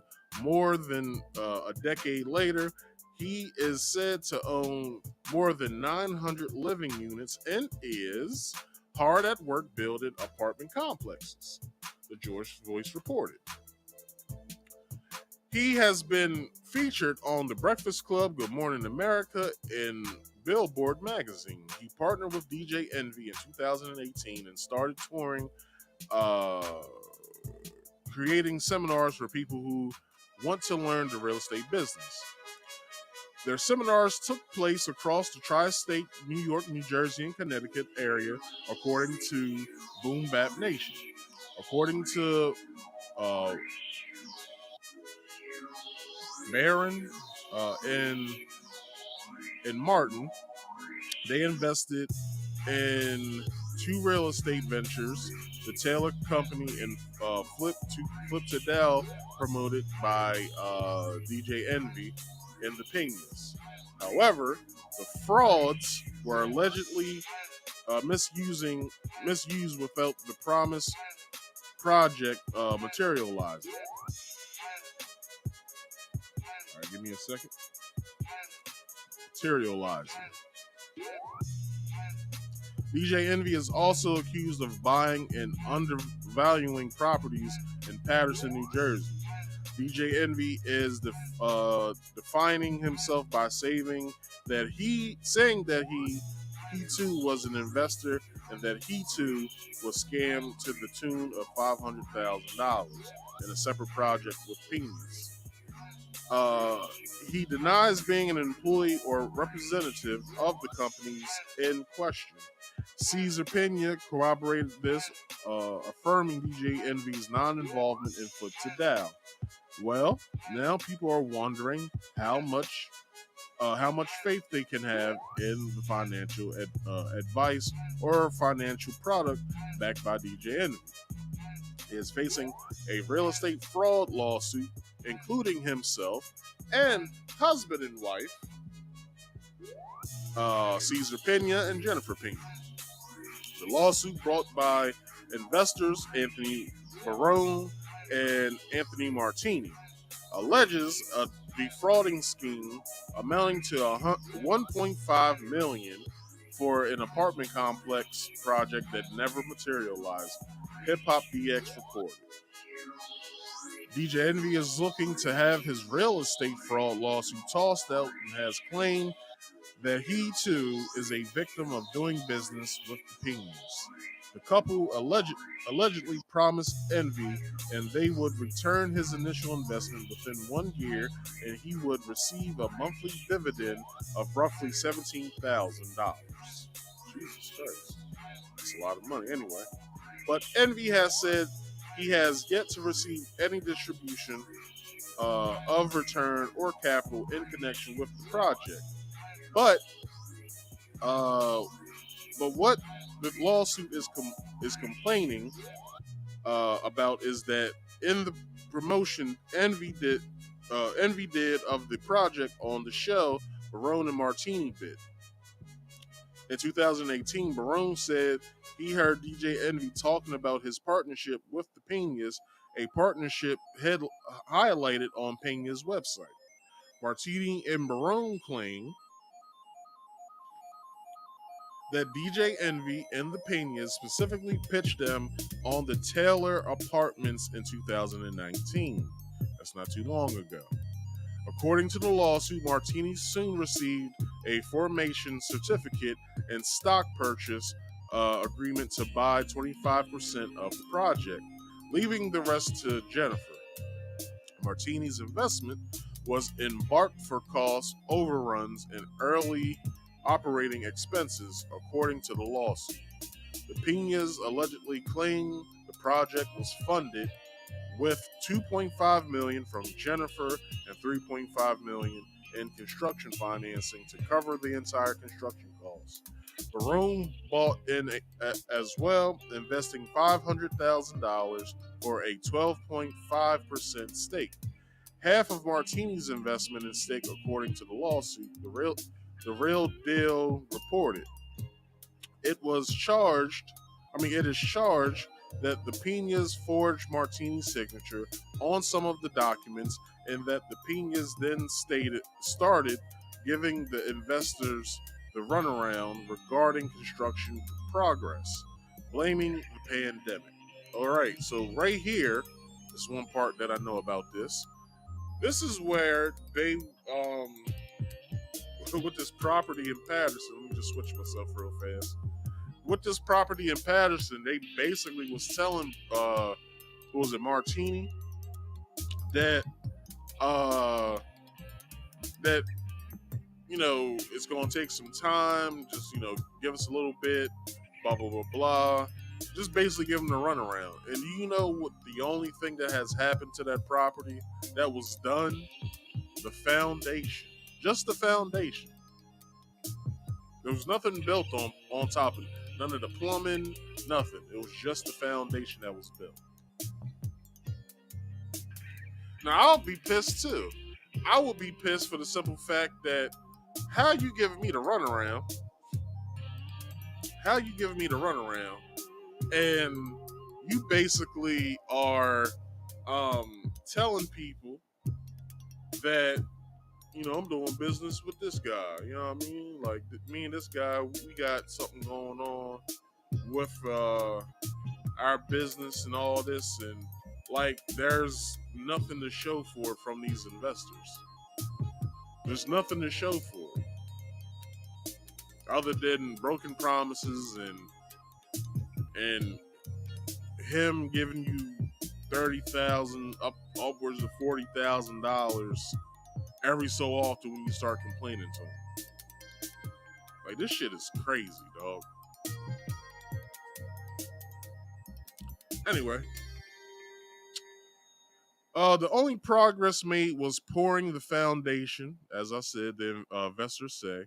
Martini wants his money back. Barone also claims he was enticed to another venture with the Piñas involving fractional ownership, into which the lawsuit says he invested $300,000. God damn.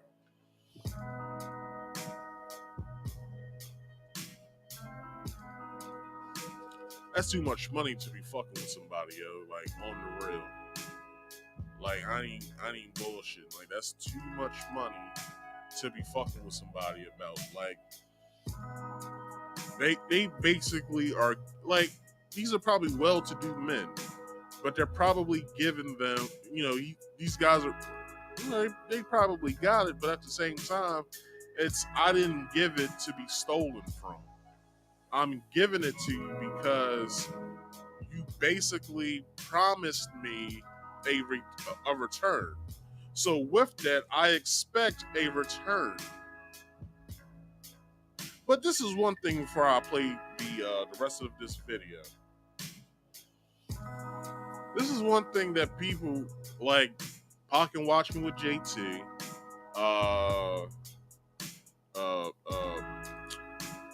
what's his name? Jada Investor. What's I forgot this nigga's name already. What's this guy's name? Tony the Closer. Like Tony the Closer, Pac and Watch Me with JT, and who forgot about Common Sense Eugene. Like all these, like these dudes was doing like lives, like 2-3 hour lives about this, doing panel discussions amongst themselves, and they're talking about we don't want anybody to be scammed by these people because this and that. So with JT and Eugene, I believe Eugene is his name. They did the same to Dr. Umar with his school. Basically, they was going into the books and basically every week giving an update saying this bill wasn't paid, this part of something wasn't paid, this guy's scamming y'all, blah blah blah, right? Or this is one thing that I said then. A fool in their money shall soon part. Like, we're talking about a learning lesson here. Saying goes, if you hear something that's too good to be true, and most definitely and possibly is, right? So this should be a learning lesson. This should be a teachable moment that if something sounds good, maybe you should do your research at first, because every week when I do this show, I always tell y'all when I do my words of wisdom, do your own research. It helps you out in the long run. But, with JT and Tony and Eugene, like they're basically calling people out, and they're forgetting one cardinal rule. Everyone must learn on their own. Now, I would say it's a good thing that they're doing, that they're putting this out there and they're making it known that, hey, these guys are scamming, but you're doing the people that you're basically doing a disservice to people, because without them being able to learn on their own, you're basically fucking up their growth. Basically, is all that I'm saying.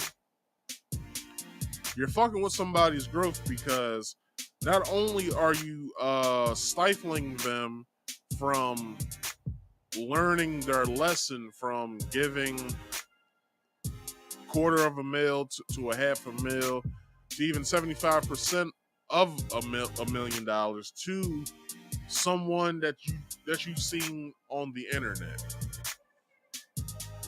Now, I brought up Shark Tank, right? And people go on that show, they basically give whatever investor a stake in their money, with their money or whatever. And it's like, who's to say we should trust those guys as well? Because we don't know their business practices. We don't know how many times they went into bankruptcy. We don't know. Look, they got Damon John, the FUBU founder, right? If you hear Damon's story after he sold right around the time he sold Fubu, that motherfucker was losing money. He himself went into bankruptcy. And I'm pretty sure Mr. Fantastic did as well. I believe one of the women's name on there is Lori. I'm pretty sure Lori went into bankruptcy. I'm pretty sure they lost their businesses. Like, it's like, y'all have to do your research when it comes to certain shit. That means with anything. Anything.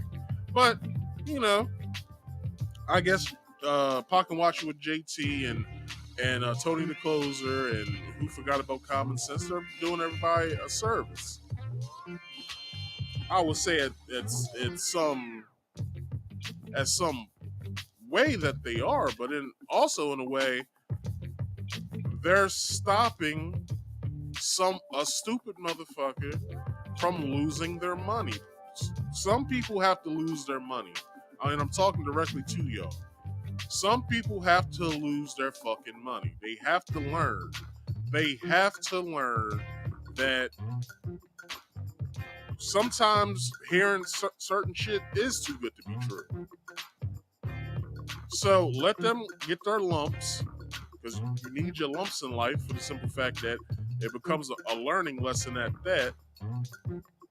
You're stifling these people from learning their lesson. And anybody else who watches their show who, you know, takes their advice. I'm not saying that they give bad advice. They give great advice. But they're also fucking with a natural system. And that is, a fool and their money shall soon part. Just saying. Alright, so we're going to do the rest of this video. I believe it's... Where am I at? It's probably around maybe good 4 minutes or so. So let's get it.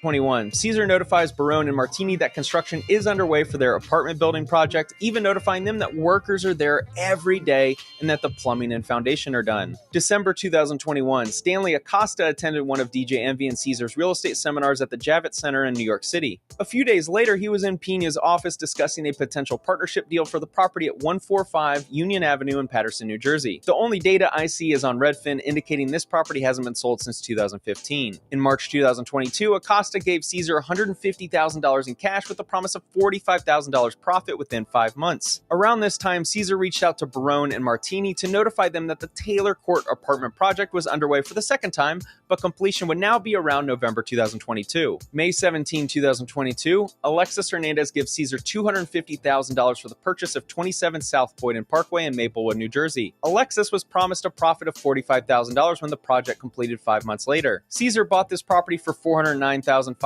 17 months earlier in December 2020 with a $385,000 construction loan. Once again, why did Cesar need to raise $250,000 for a project that he already had a construction loan on 2 years prior? June 2022. Trevor Roman was ready to get paid out after waiting around 18 months for his projects to sell. He went to Cesar's office and demanded money. Cesar obliged by giving him 2 checks totaling $163,000. But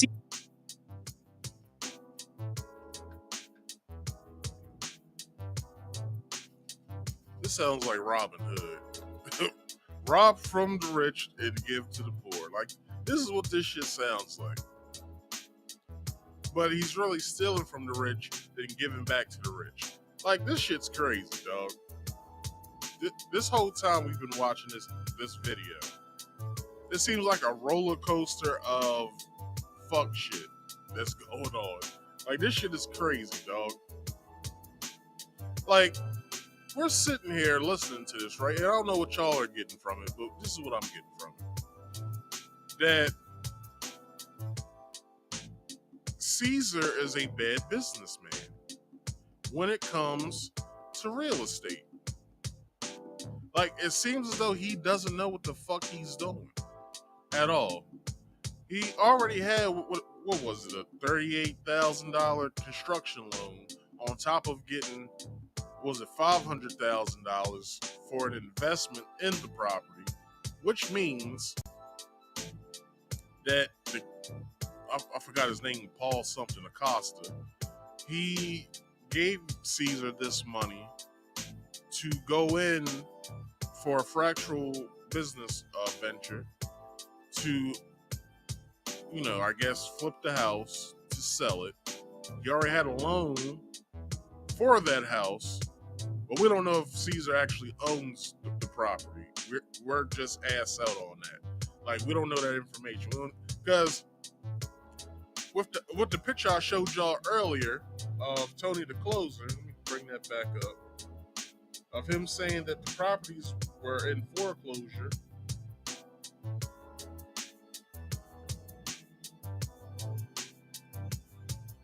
I'm pretty sure most of those apartments or houses or whatever that they are, those properties are probably on this list here. So if that's the case,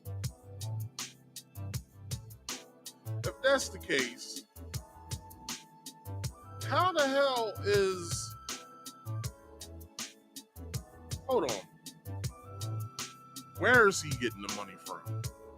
Other than investors. There has to be some other nefarious thing happening with the money. Or where he's getting the money from. Or is he taking out business loans and they're saying that, oh, he's good for it, let's just give it to him. And then what is he doing with the money? Because it seems as though he's not doing anything with the money. It seems as though that he's spending it. He's doing what Bernie Madoff did. He took his portion and was spending it. And then when those people was calling him about the return, like, hey, yo, where's my return? Oh, well, hold on, I'll give it to you, I'll wire it to you, blah, blah, blah, blah. And then, he catches his next victim. The victim gives the money.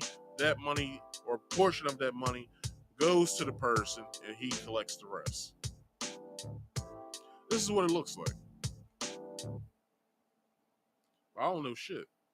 Cesar said not to cash them because those accounts didn't have the money just yet. Cesar then offered him a fifth joint venture agreement for the property at 16 Gunther Place in Passaic, New Jersey. Cesar purchased this property through his warehouse LLC in August 2014 for $97,000. Mr. Roman probably didn't know that Cesar was having serious money problems around this time. On June 30, 2022, Alexis Investment and Funding 2 LLC filed a foreclosure complaint against Cesar and Jennifer Piña. The Piñas took out a commercial loan secured by a second mortgage for their property in Franklin Lakes, New Jersey, in the amount of $594,633. That's on top of the $2.5 million mortgage when they purchased the property. In 2013, the property looked like this. A decade later, and they've built a beautiful mansion. The loan foreclosing on them only cost $5,000 a month. You would think it wasn't that much for a real estate mogul. August 2022, Anthony Martini is tired of Cesar not responding to his calls, so he decides to drive by the job site for his... What did that say?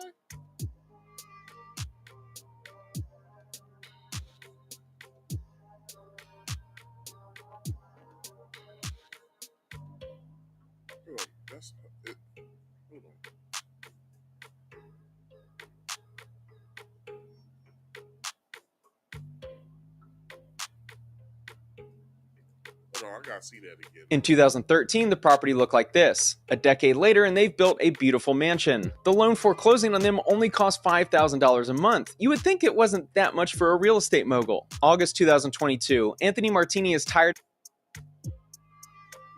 So he says to him, I'd get better returns with NFTs, LOL. How are the renovations coming along?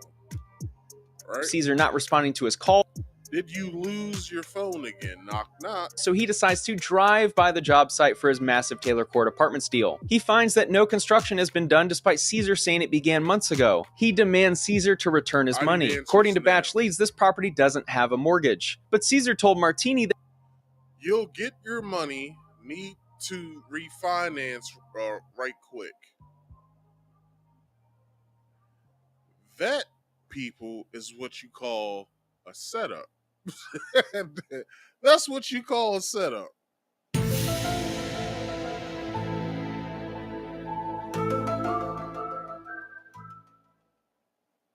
That's a setup. You'll get your money, need to refinance real quick. Refinance what? What the fuck is you refinancing? My G, I thought you bought the property or already owned the property. What are you refinancing? Nah, I need my money soon. Like right now soon.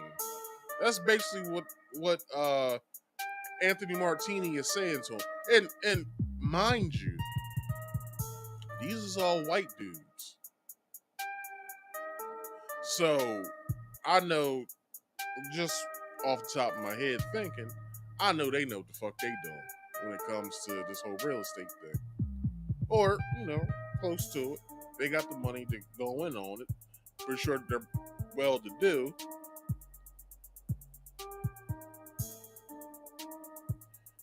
I'm not understanding this. Like, where's he getting off at that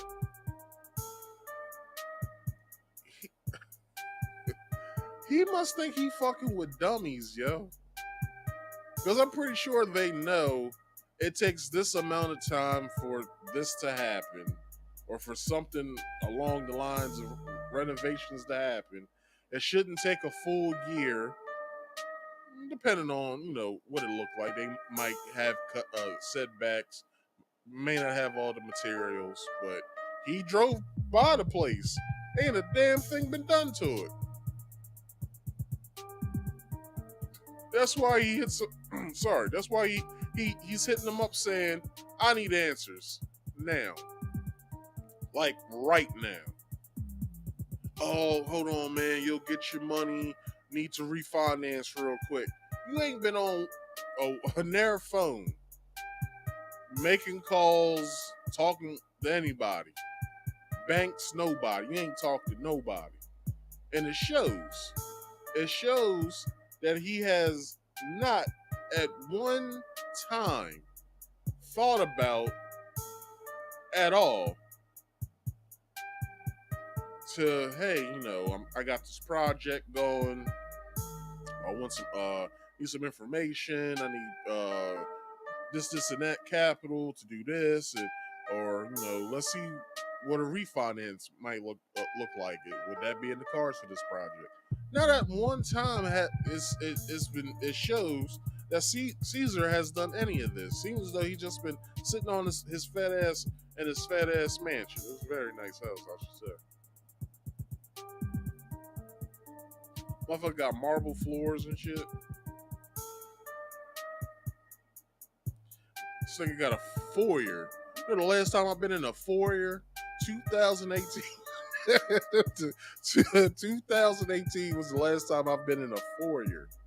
I couldn't even spell it when I first heard it. I said, foyer?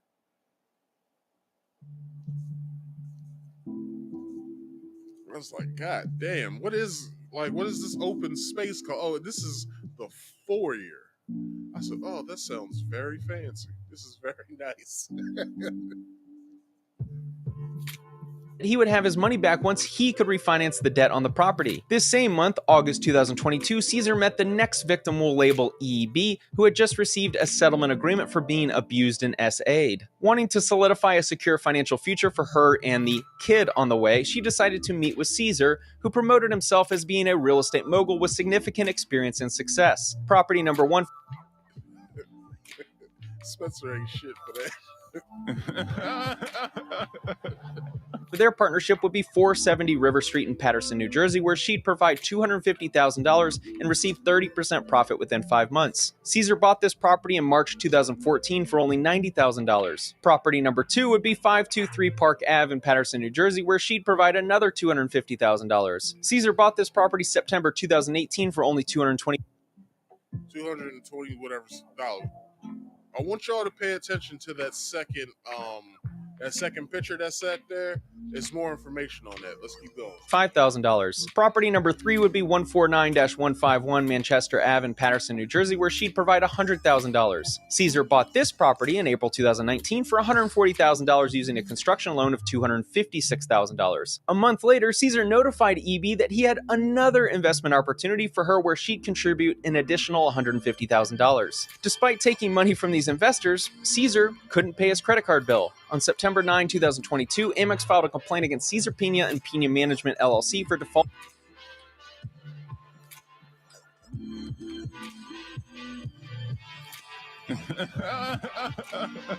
Bruh. What the fuck has he been doing this whole time that his business credit card is maxed the fuck out? You got all this money that you claim to have, but you cannot pay your credit card? This is crazy, yo. So, I will ask again, where's all the money going? Because it doesn't seem as though it's going to the important shit that you need or that needs to be paid.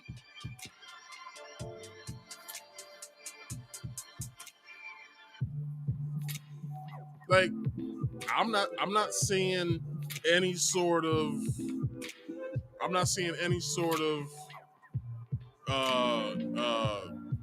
good business dealing here. Like, it doesn't seem as though that this man knows what he's doing, because he's been doing this for 10 years or more now, but it doesn't seem as though that he knows what the fuck he's doing. He's just buying properties and he's bringing people in to invest, but the investors are losing money when the investors are supposed to gain money. It's not making any sense. Make it make sense. Make this shit make sense. And on top of that, not only are you not paying your investors, but you're also not paying your business credit back. On top of that as well, you have a construction loan. Is he paying that? Not only that, with any business, you have business expenses. Are those expenses getting paid?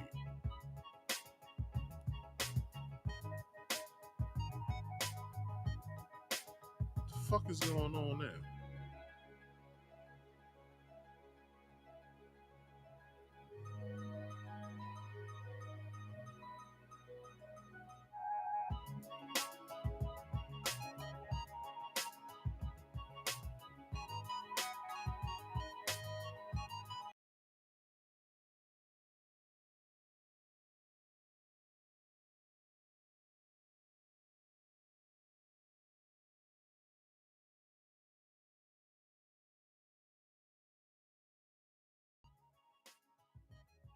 All right, I should be back, I guess. I don't know.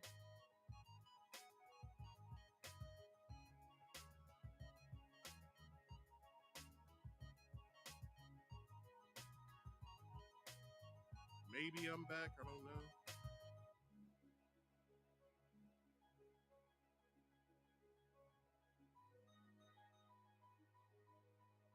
Shit's going crazy for no apparent fucking reason.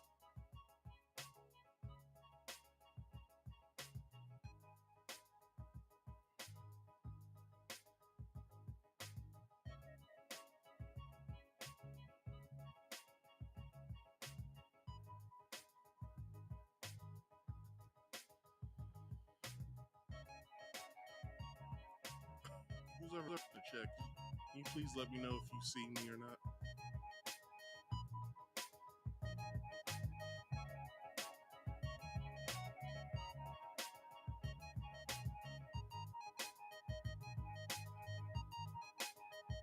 All right, I'm back. Hopefully. I don't know what the hell's going on tonight. I haven't had these many problems. Maybe they're zapping my live. Maybe. Let me see.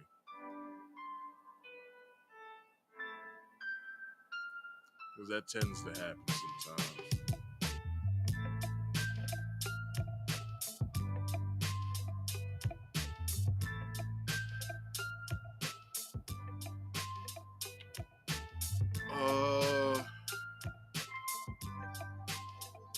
Waiting for this shit to load.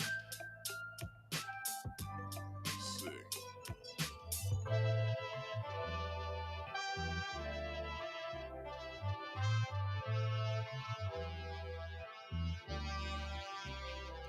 I don't have any restrictions. Nothing has happened. I don't know what the fuck's going on, to be honest. Like, this shit's just going crazy. Reloaded the page. I restarted my computer before I did this live. I don't know what the fuck's going on.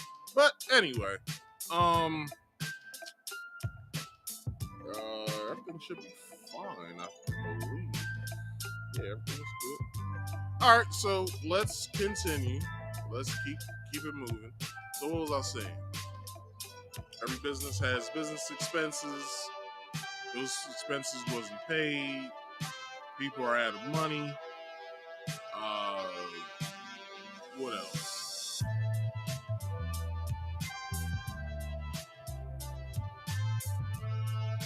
What else? Oh. So, okay. So, red flags are starting to raise for me. I don't know about, well, it raised for the investors as well. But I want y'all to pay attention, right? Because that second building, that second property that was on the screen, check out what Cesar does.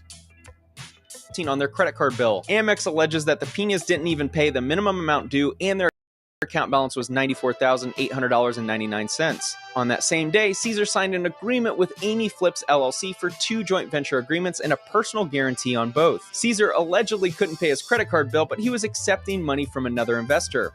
I'll let you determine why. Property number 1 with Amy Flips was a $250,000 investment for 27 South Boyden Parkway in Maplewood, New Jersey. If that property sounds familiar, that's because it is. Just 3 months earlier, Cesar signed a joint venture agreement for that same property with Alexis Hernandez. Property number 2 was another $250,000 investment for 89 Franklin Avenue in Hawthorne, New Jersey. Cesar bought this property for $260,000 5.5 years earlier in March 2017. October 2022, Trevor Roman wanted his money, so he stormed into Cesar's office again. Cesar gave him 2... Hold on, I need to find it. Oh shit, I went way over where I was supposed to get. Anyway, this video's done. But yeah, he tells him, "Fuck it, I'm coming to your office." That's what he said to him.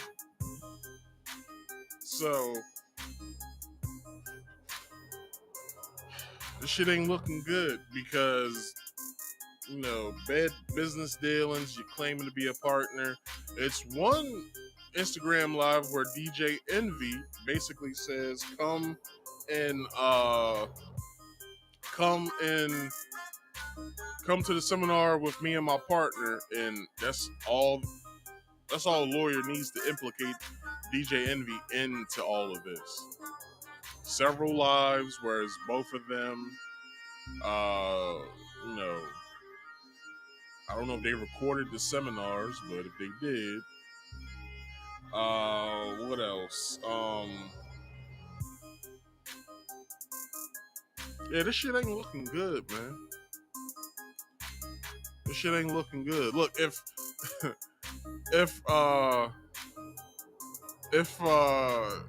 Rick Ross ain't say anything about any of this shit that's going on, none of this would be happening.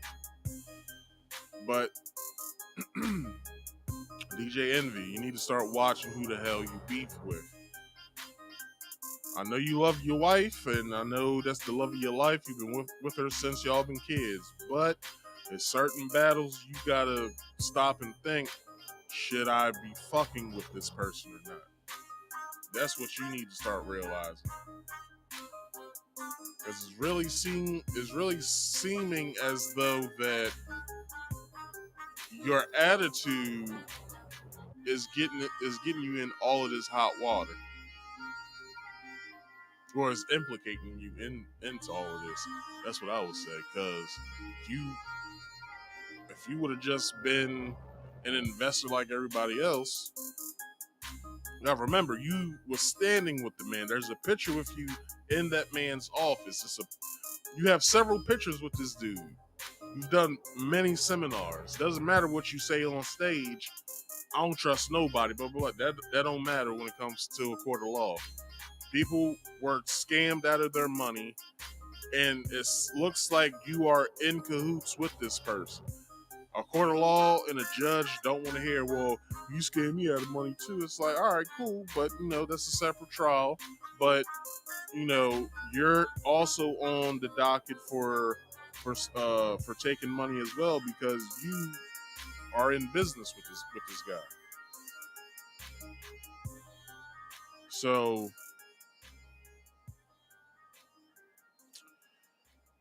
I guess we'll see the results whenever the court date comes up. So that's the end of this part of the show of the main topic. Let's get into some random topics of the week. And what I have for you today with the random topics overview is Deion catches all the bullshit after Colorado's loss to Oregon, and Joe Biden called LL Cool J a boy during his speech last week at the Phoenix Awards. So, Dan Lanning, basically with the before the game, he had something to say to his players, to boost morale for the game, and this is basically what was said. You dump your helmet, right? Every moment. The Cinderella story is over, man. Right? They're fighting for clicks, we're fighting for wins. There's a difference, right? There's a difference, right? This game ain't gonna be played in Hollywood, it's gonna be played on the grass, right? It's gonna be played on the grass. And let's go. All right. So that was his before game speech. It's a good old fashioned that he gave to his players. So I got this article from On3, and the title to this part is Deion Sanders on Dan Lanning calling him out. So Dan Lanning has made his thoughts on Colorado's program known. Comments were made before the season began in the week leading up to the game.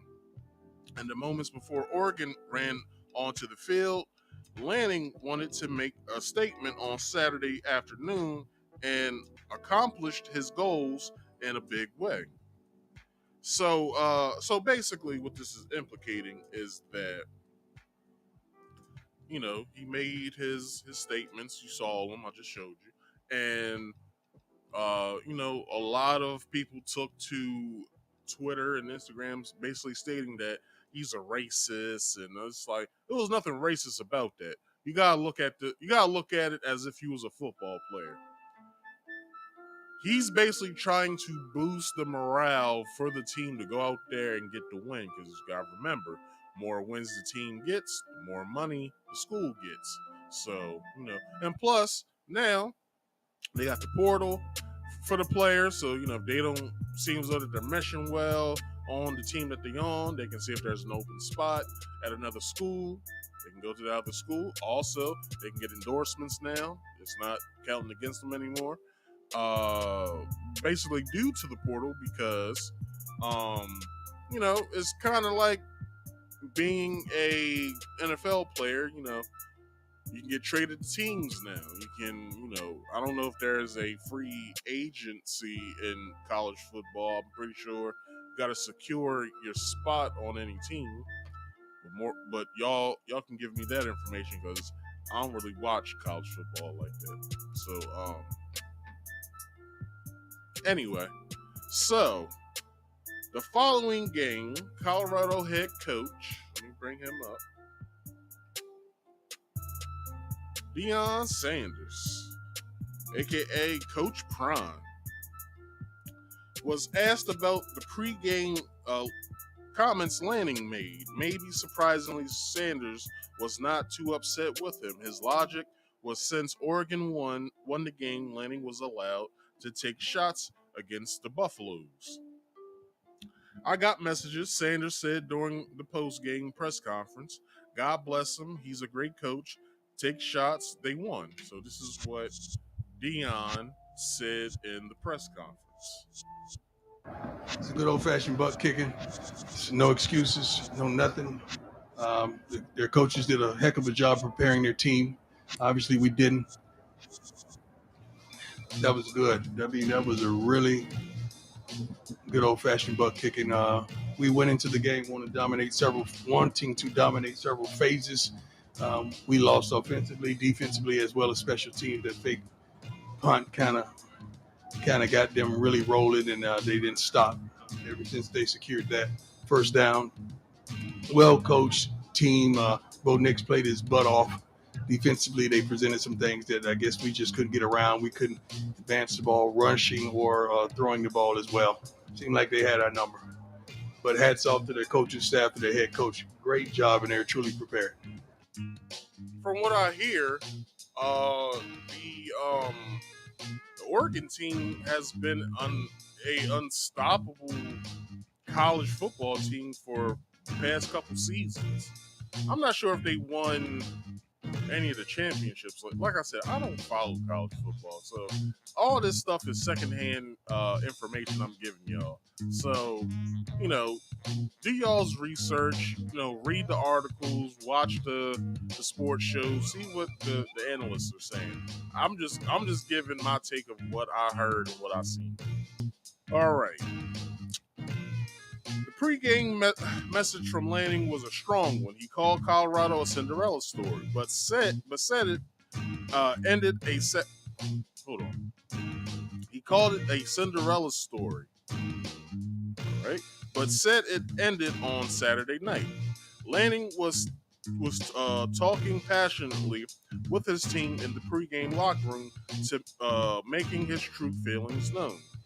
Rooted in substance, not flash. Today we talk with our pads. The Cinderella story is over. They're fighting for clicks.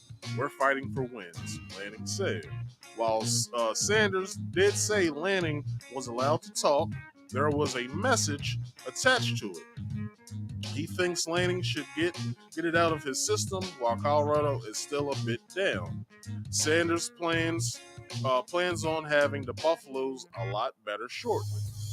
But the thing is, they won't be playing them again until next year, so we won't see the result of any. Well, we do have the rest of the season. We have tomorrow's game, so we'll see what happens. Who they got next? I think they got USC next. It's not USC. It's I don't know what other school they got. Maybe I should look up Colorado's schedule.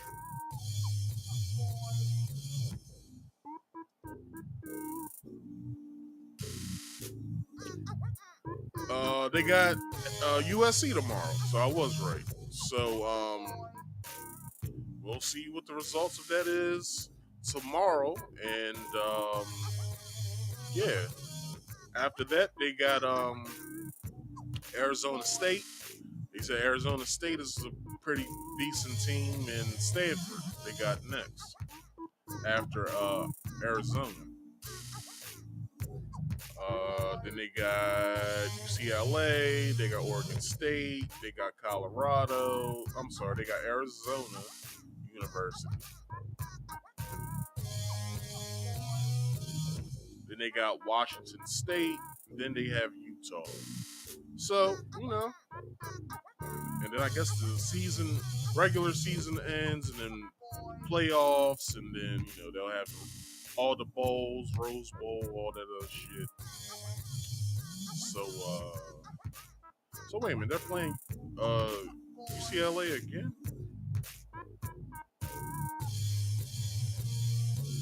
Oh, they already played UCLA.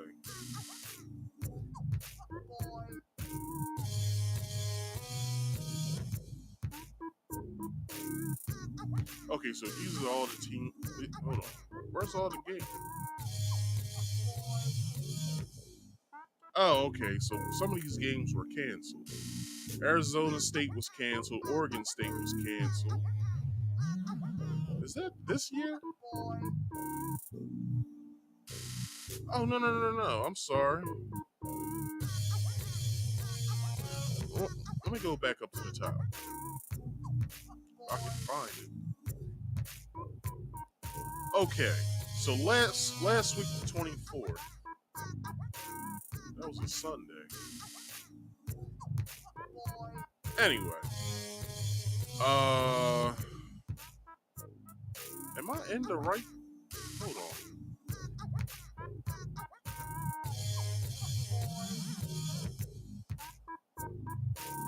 Okay, 42-6 was the last game. So tomorrow they have USC, then they have Arizona State, then they have Stanford, then they have Colorado, then Oregon State, then they have Arizona University, then they have Washington State, then they have Utah University. So what was I just reading?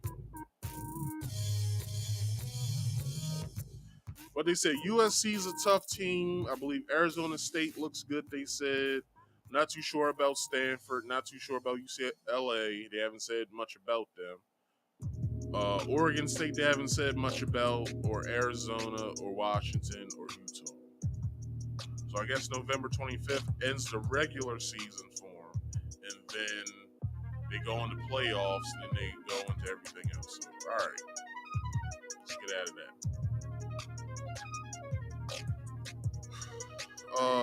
Where am I?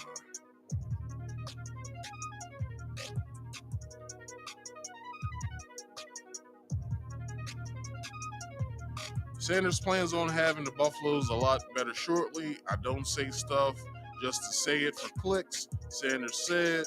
On the contrary to what somebody said, I keep receipts, but I'm serious. I analyze and I understand what we're up against and what we need. One thing I can say honestly and candidly, he better get me right now. This is the worst we're going to be. You better get me right now. Unfortunately for Sanders, Colorado and Oregon will not be on each other's schedule soon. The Buffaloes are off to the Big 12 next season, while the Big 10 will be the Ducks' home. If there is any kind of matchup, it will have to come during postseason or in a scheduled non-conference game. The next time we see Colorado and Oregon on the field, potentially with the two teams having an even roster, it's going to be quite the affair. So, it's not done yet, though, because there was some news that came out about this matchup that happened, and I think you guys should hear about it. So, Keyshawn Johnson claims other coaches chipped in to help Oregon beat Colorado. So, I want you guys to hear that because I think it's something that we all should be looking at. So, hold on, let me pause this. All right, sounds on. Let's hear what Keyshawn Johnson has to say. This is his first year at the Power 5 level. This is its first year. They're 3-1. We can't sit up here and act like it's all doomed, it's over with, they'll never win another game. That's not true. They played against an Oregon team that is better. There's a better come on, year at the Power 5 level. This is its first year. They're 3-1.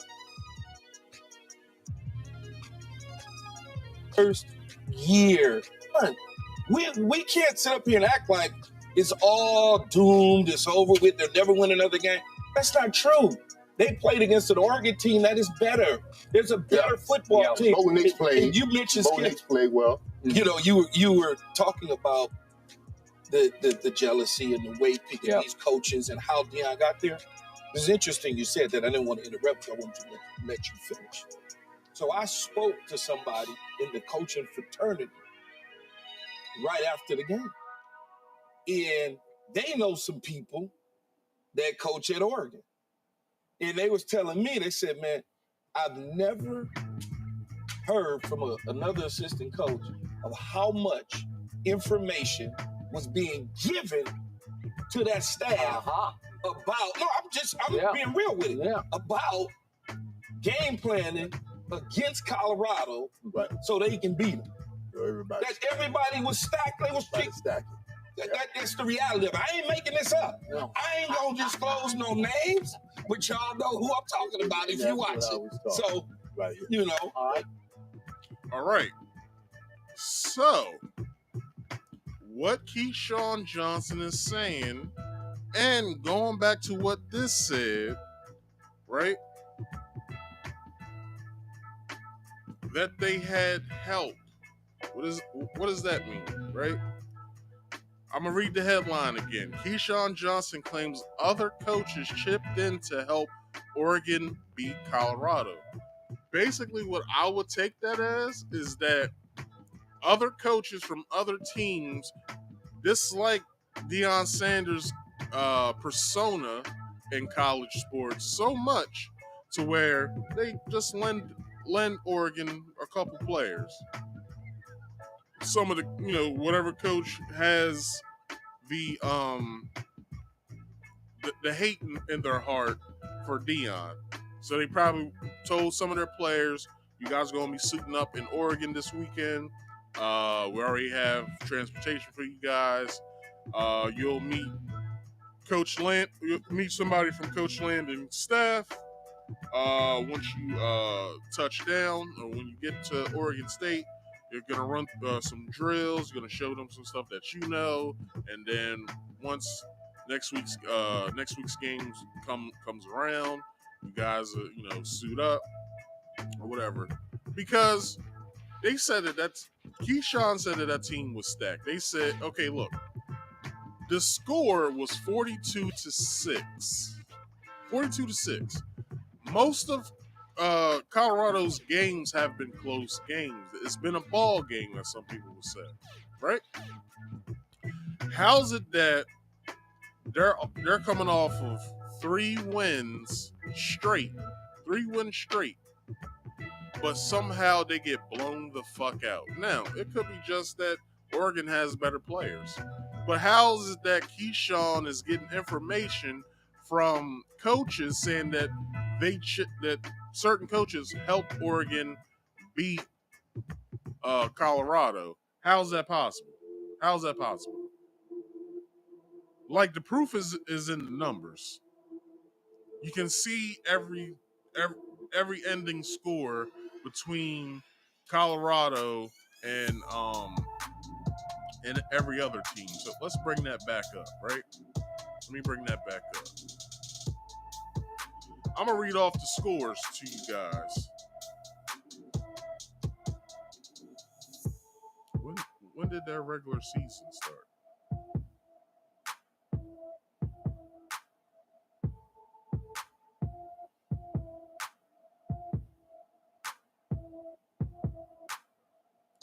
I guess this is it. Okay, so Colorado and TCU was 45-42, right? Nebraska and Colorado. Nebraska with 14, Colorado with 36, right? That's not that close, but they was, two touchdowns away from coming close to them. Then it was CO State. It was 43-35. Y'all get what I'm doing here. All of these scores have been close, if not close enough, right? Where the spread is at least a touchdown or so, right? Oregon scored 42 to Colorado's 6.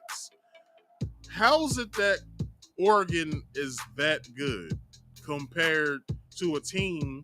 And I don't know if Washington, Utah, TSU, Nebraska, and CO State are whack teams, but from the proof of the scores, is looking a lot like this shit was pretty even.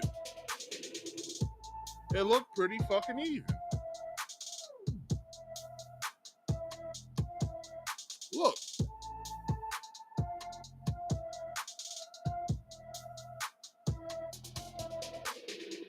Like, it's pretty fucking even around the board.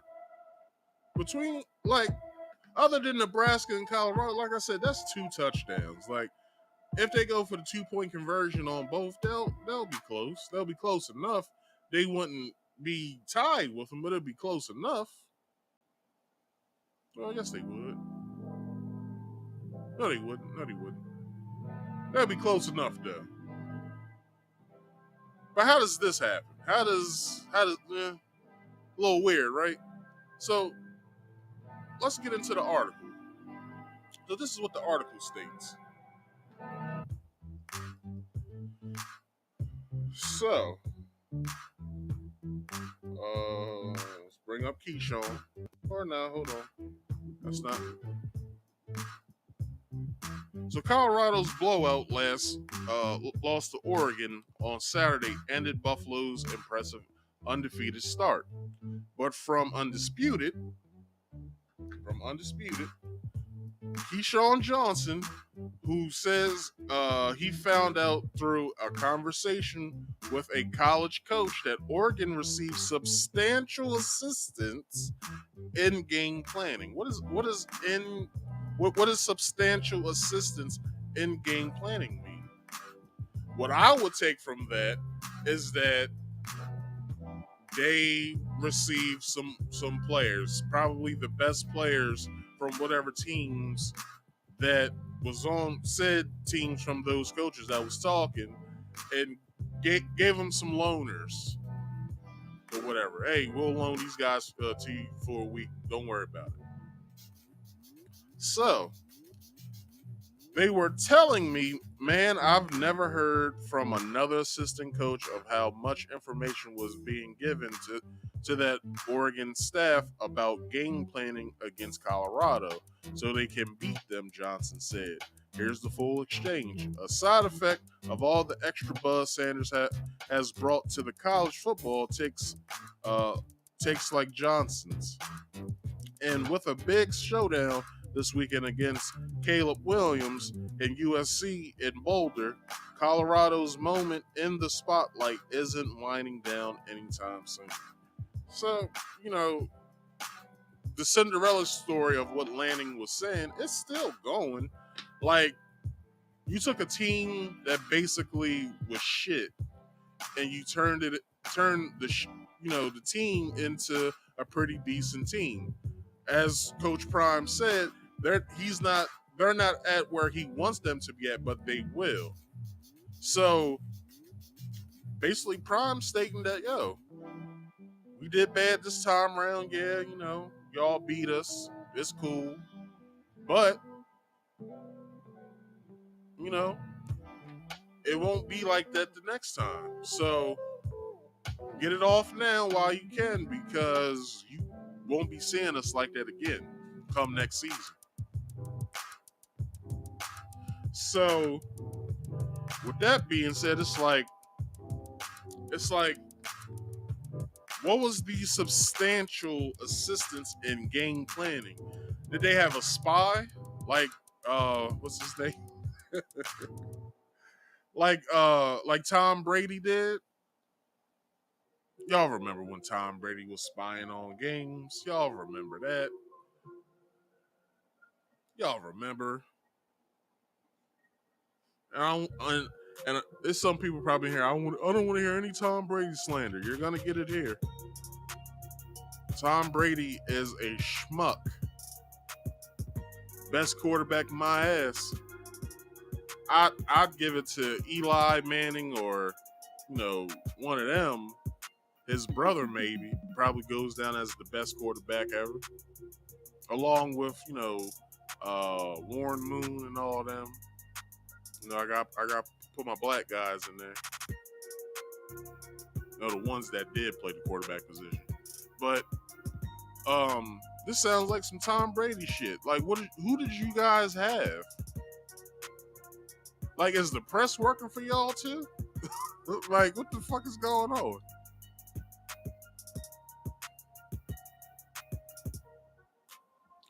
I guess we'll never know. But that ends that topic. Let's go to the final topic. I am running over time. I'll try to make this short. So, critics slammed Biden after he botched rapper LL Cool J's name and called him a boy, as told by the New York Times. So, this is what y'all's president said about LL Cool J. And two of the great artists of our time representing the groundbreaking legacy of hip-hop in America, LL Cool J. By the way, that man's got biceps bigger than my thighs. I think he's... And MC Light, both of you, thank you. Because they both have the light off on the mic, you know you're all here to listen to the new edition. Mike Bivens, 40 years producing music. All right. So, critics ripped President Joe Biden this past weekend after butchering the name of rapper LL Cool J during the Congressional Black Caucus's Phoenix Awards Saturday night in reference to him as boy, before hastily correcting himself. Boy is a white racist word. As told by what's the character's name? Michael at Good Times. Boy is a white racist word. Hold on. Bruh. As you can hear, he corrected himself on the spot. He said, "You know why Joe Biden corrected himself? Because he's 137 years old. The president was honoring the music careers of LL Cool J, whose birth name is Jason Todd Smith, and rapper and DJ MC Light, calling them two of the greatest artists of our time, representing the groundbreaking legacy of hip-hop in," I don't know if you guys know that this year's hip-hop's 50th year, what did it say? Representing hip-hop in America. LL Cool J, Biden said on Saturday during his speech, prompting laughter from the audience at the mispronunciation. By the way, that boy has got, I think the man has got biceps bigger than my thighs. Hold on. Pause, nigga. The fuck we bringing that up for? Like, get the fuck out of here. Conservatives also piled on Biden for his remarks at Congressional Black Caucus events. You don't say boy. You do not say boy when referencing to a well-grown black man, especially a black man. I don't know why the fuck they put that both. Put that down both times anyway, because it harkens back to days of slavery. There's a lot of connotation. Former Fox News host Trish Regan said, "If you're a normal person and you have a little bit of sensitivity chip, which clearly this president does not have, you do not say things like that. Things like this." But anyway, she told listeners of her podcast, The Trish Regan Show. But hold on. There's one thing I gotta say to Trish Regan. What the fuck you need a sensitivity chip for? To basically look at somebody as a human being. Like, you know how conservative, like, I know I've said on the show that I'm conservative, but I did say that I am probably a centrist that leans right, but my thought process of things, in the world are conservative or whatever. That doesn't mean I'm on their side, because I'm politically homeless right now. I've been for a long fucking time. So for Trish to say shit like that, right? Who doesn't have a sensitivity chip? It's like, you don't need a sensitivity chip to be a decent human being when speaking to a human being. Like, it makes no fucking sense to me why she would say something like that. Somebody forgot their sensitivity chip over. No, it's just we gotta remember how old this motherfucker is. This motherfucker is older than dirt. Like, it's Joe Biden and then it's dirt when it comes to the time period. Like, he's older than dirt. So it's like, okay, yeah, he said it. He corrected himself, but at the same time, he is known for being a staunch racist. It's only since he worked with Obama and then, went for president and knowing that black people be behind him, and then he said the bullshit that he said on the Breakfast Club If you don't vote for me, you're not black. But let's go back to what he said about Obama when Obama and Joe Biden was running. Biden basically said about Obama, that boy's clean. What the fuck? He sound like the white lady that was in what's the movie? Color Purple. Your kids sure are clean. You wanna go work for me? Be my maid? Like what? What the fuck is he talking about? Bruh. Anyway, let's keep going. The White House and the Congressional Black Caucus did not immediately respond to a request for comment. Social media users also posted about the gaffe, when one calling the oldest ever president an ignorant racist Democrat. Aren't they all? Anyway, if any Republican said this, there would be an eruption of outrage from the media that would be ongoing, and everyone knows it. In February, Biden also referred to Maryland's black Democrat governor, this guy, as a boy when delivering a speech on the economy. You get a hell of, hold on, what do you say? You got a hell of a new governor in Westmore, I tell you, he said during remarks before the audience of IBEW union workers in Lanham. He's the real deal, and the boy looked like he could still play. Play what? Like, this is what I'm talking about, yo. I was 16 or 17, right? This older white man, I'm pretty sure he's not alive now, because he was old as hell then. So, me and my friends, we went to the convenience store that's right around the street from my house.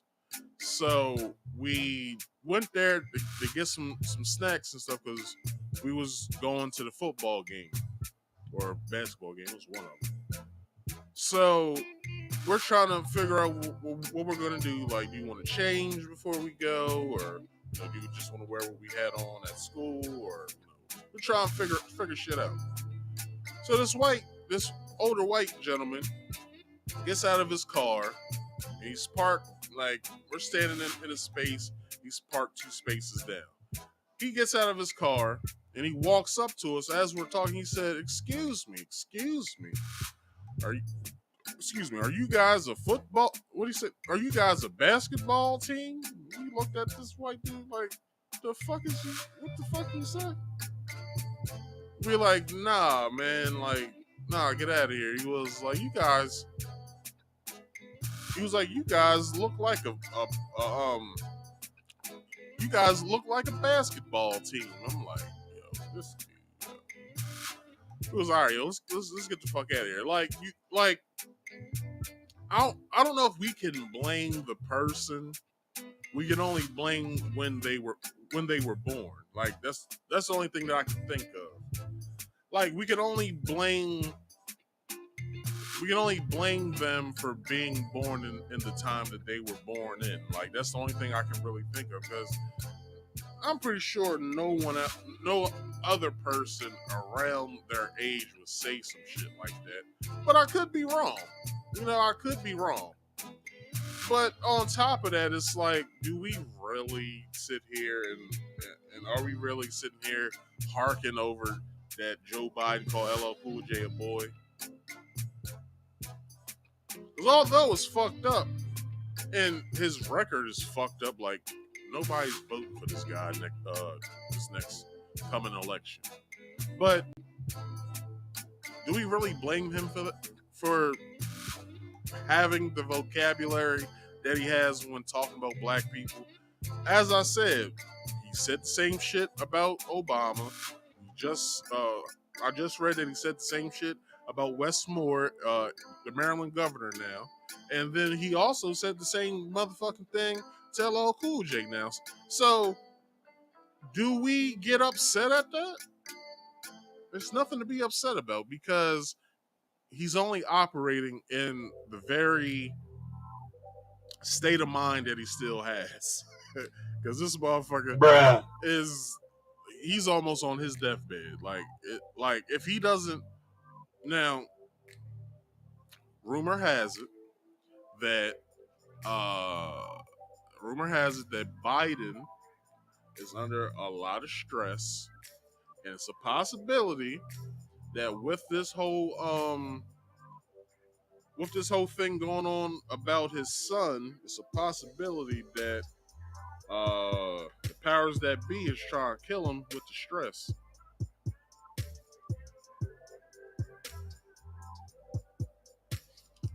That's all I've been. That's what I've been told.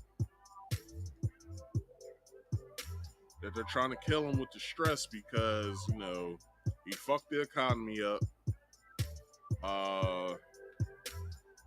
He helped push the jab.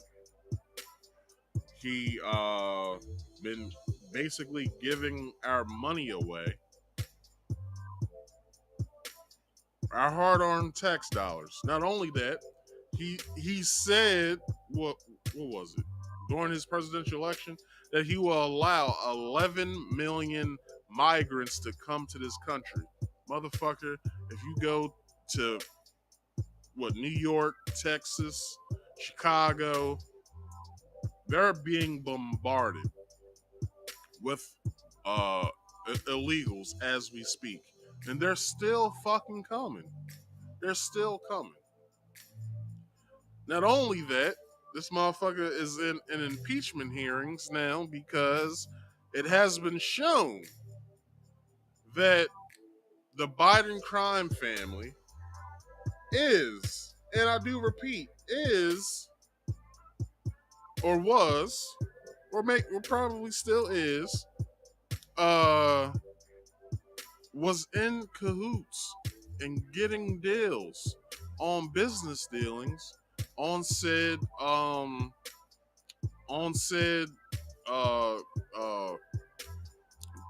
deals with Burisma and that was in Ukraine. There's the reason why we're sending all this money to Ukraine. China just gave, I believe, his niece a payout for some reason on something. Like, it's some real crazy shit going on with Biden right now, and no one wants to bring none of this shit up in the mainstream news.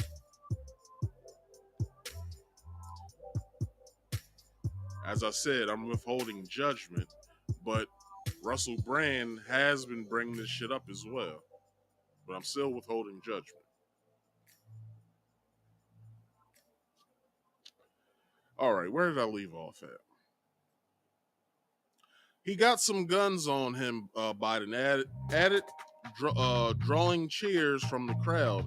Americans disapprove of the president, according to the latest Real Clear Politics polling average, with 54.5% saying they do not approve of the job he is doing and 40.8% saying they approve of it. So basically, this nigga is out. He is out. All right?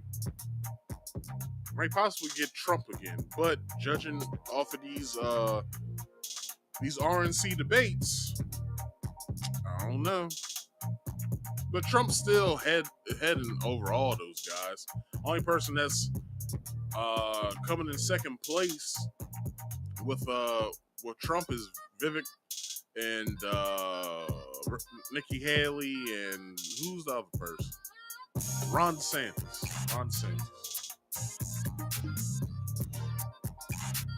That's all I got for you guys tonight, people. Let's go over a brief show summary. So, I talked about my crazy dream. Y'all take what I said with a grain of salt, because as I said, it was a crazy dream. Like, there's nothing I can do about it. I can't control my dreams. But anyway, enough of that. So with the whole Cesar Piña and DJ Envy situation, then money being scammed, and them not really taking accountability. Well, Cesar is taking accountability.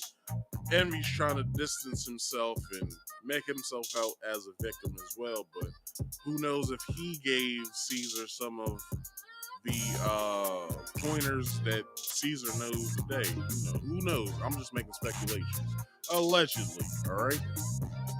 Then we got Coach Prime and the Buffaloes loss and how Keyshawn Johnson said there's a possibility that certain teams could have lent certain assets to the Oregon team to beat the Buffaloes, and Lanning's pregame speech, which sparked controversy for people, which I don't see any controversy at all, because you want to win games, like what I'm saying, you want to boost the morale of the team, and I don't see a problem with anything that he said, to be honest. So yeah, let's put a nail in that. Also, this last thing with Biden calling LL Cool J a boy, look, just be mad at when he grew up. That's all I gotta say. Like, it was a very racist time. He backed the racists in the Democratic Party. He was the head of the Ku Klux Klan. So, ain't nothing much we can really do other than get his ass out of office. All right? So that's today's show, people. Only thing I have left is for us to get on out of here. But while we do that, I'm going to give you guys some promotions, some show promotions, and then we'll get on out of here. Every Friday I do this here every Friday I do this here podcast, Marcus Speaks Live. You can catch me at 8 p.m. Eastern Standard Time, so know what region you're in, all right? So with that being said, come on through, add into the conversation. I'd love to have you. Hey, later on I'll let you know that you can even come up here and come talk to me. Talk, debate, whatever, disagree. I don't mind. Come on up here. And tomorrow at 2:30 p.m. Eastern Standard Time, we will be finishing off Mortal Kombat, so we can make room for next week with Assassin's Creed Mirage. So hopefully, I got maybe about a week and a half with that game, because Mario and Spider-Man comes out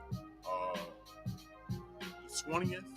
So I'm gonna try and get Assassin's Creed done, so they will be very long live streams. So come on through, come and chill with me. You know what I'm saying? Maybe if you don't have the game, it'll interest you in getting the game. So make sure you come on through on Saturdays at 2:30 p.m. Eastern Standard Time. All right. If you haven't already done it, go and subscribe. Like, why are you just sitting here looking like a bump on the log? Go ahead, hit that subscribe button. Once you see the bell icon pop up, hit that, hit it to all, so you can get all my notifications once I go live or when I post a video. All right? Like I said, October is coming. I'm on vacation for a month. You will be seeing me more and more until I go back, which is on the 30th of October. So tune in to me until the last week of October, because I will be streaming live, all right? Also, if you haven't already done it, please hit that link in the description box. Hit that Rumble link. If you don't have Rumble, download the app. Make an account. Hit my link. Go to my channel over there. Hit the follow button so I can start streaming live over there. I believe I need 15 more subscribers over there. I haven't really checked, because the simple fact that I don't have enough subscribers to stream. I gotta check, because maybe I do. Maybe I need to start adding that to my stream so I can simulcast. But if you haven't already done that, please do me a favor and hit that bell. Hit that link and follow me over there if you can. If you want to come up here and come talk to me, you can debate, argue, whatever.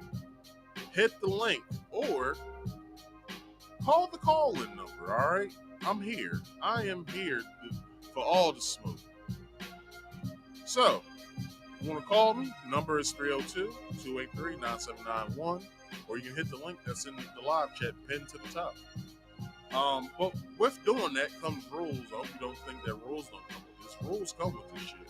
Must be on camera at all times. Once you hit the backstage, there's a question back here I would like for you to answer. And that with that, if you don't want to be on camera, let me know. Please let me know with your name and your answer if you do or do not want to be on camera to the public, and I'll accommodate you from there. And please, if you could, mute all background noise once you hit that microphone icon to on, because I don't need to hear all that shit that's going on, because I'll basically just kick you out of here, all right? And if you don't want to follow any of these rules, I'll just kick you out of here. It's as simple as that. Follow the rules, you'll be accommodated for, and then we'll talk, debate, or whatever the hell you want to do from there. But just don't do nothing stupid, because I will block your ass. Anyway, just one of the last things I want to say, please like this video, subscribe if you're new here, hit the bell icon to all.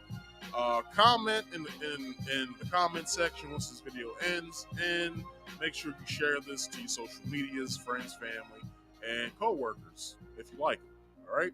So, only last thing that I got for you guys tonight is some words of wisdom, which is focus on getting the money, because we all know money makes the world go round. Also, drink more water for health purposes, because, helps you lose weight, hydrates you, all that other good stuff. Plus, water's good for you instead of drinking juices and sodas, shit like that. Also, mind your own business for health, for mental health purposes. As we all know, mental health has been on the rise. We need all that we can to make sure that no one gets fucked up out here. Anyway, and also, please, do your own research. Helps you out in the long run. If you don't believe anything that I said tonight, hey, do your own research. That has been the show, people. I have been Marcus. This has been Marcus Speaks Live. I thank y'all for watching. And I'll catch you guys tomorrow afternoon at 2:30 p.m. Eastern Standard Time. Peace out, y'all. Have a good night, and I'll see you tomorrow. Peace out.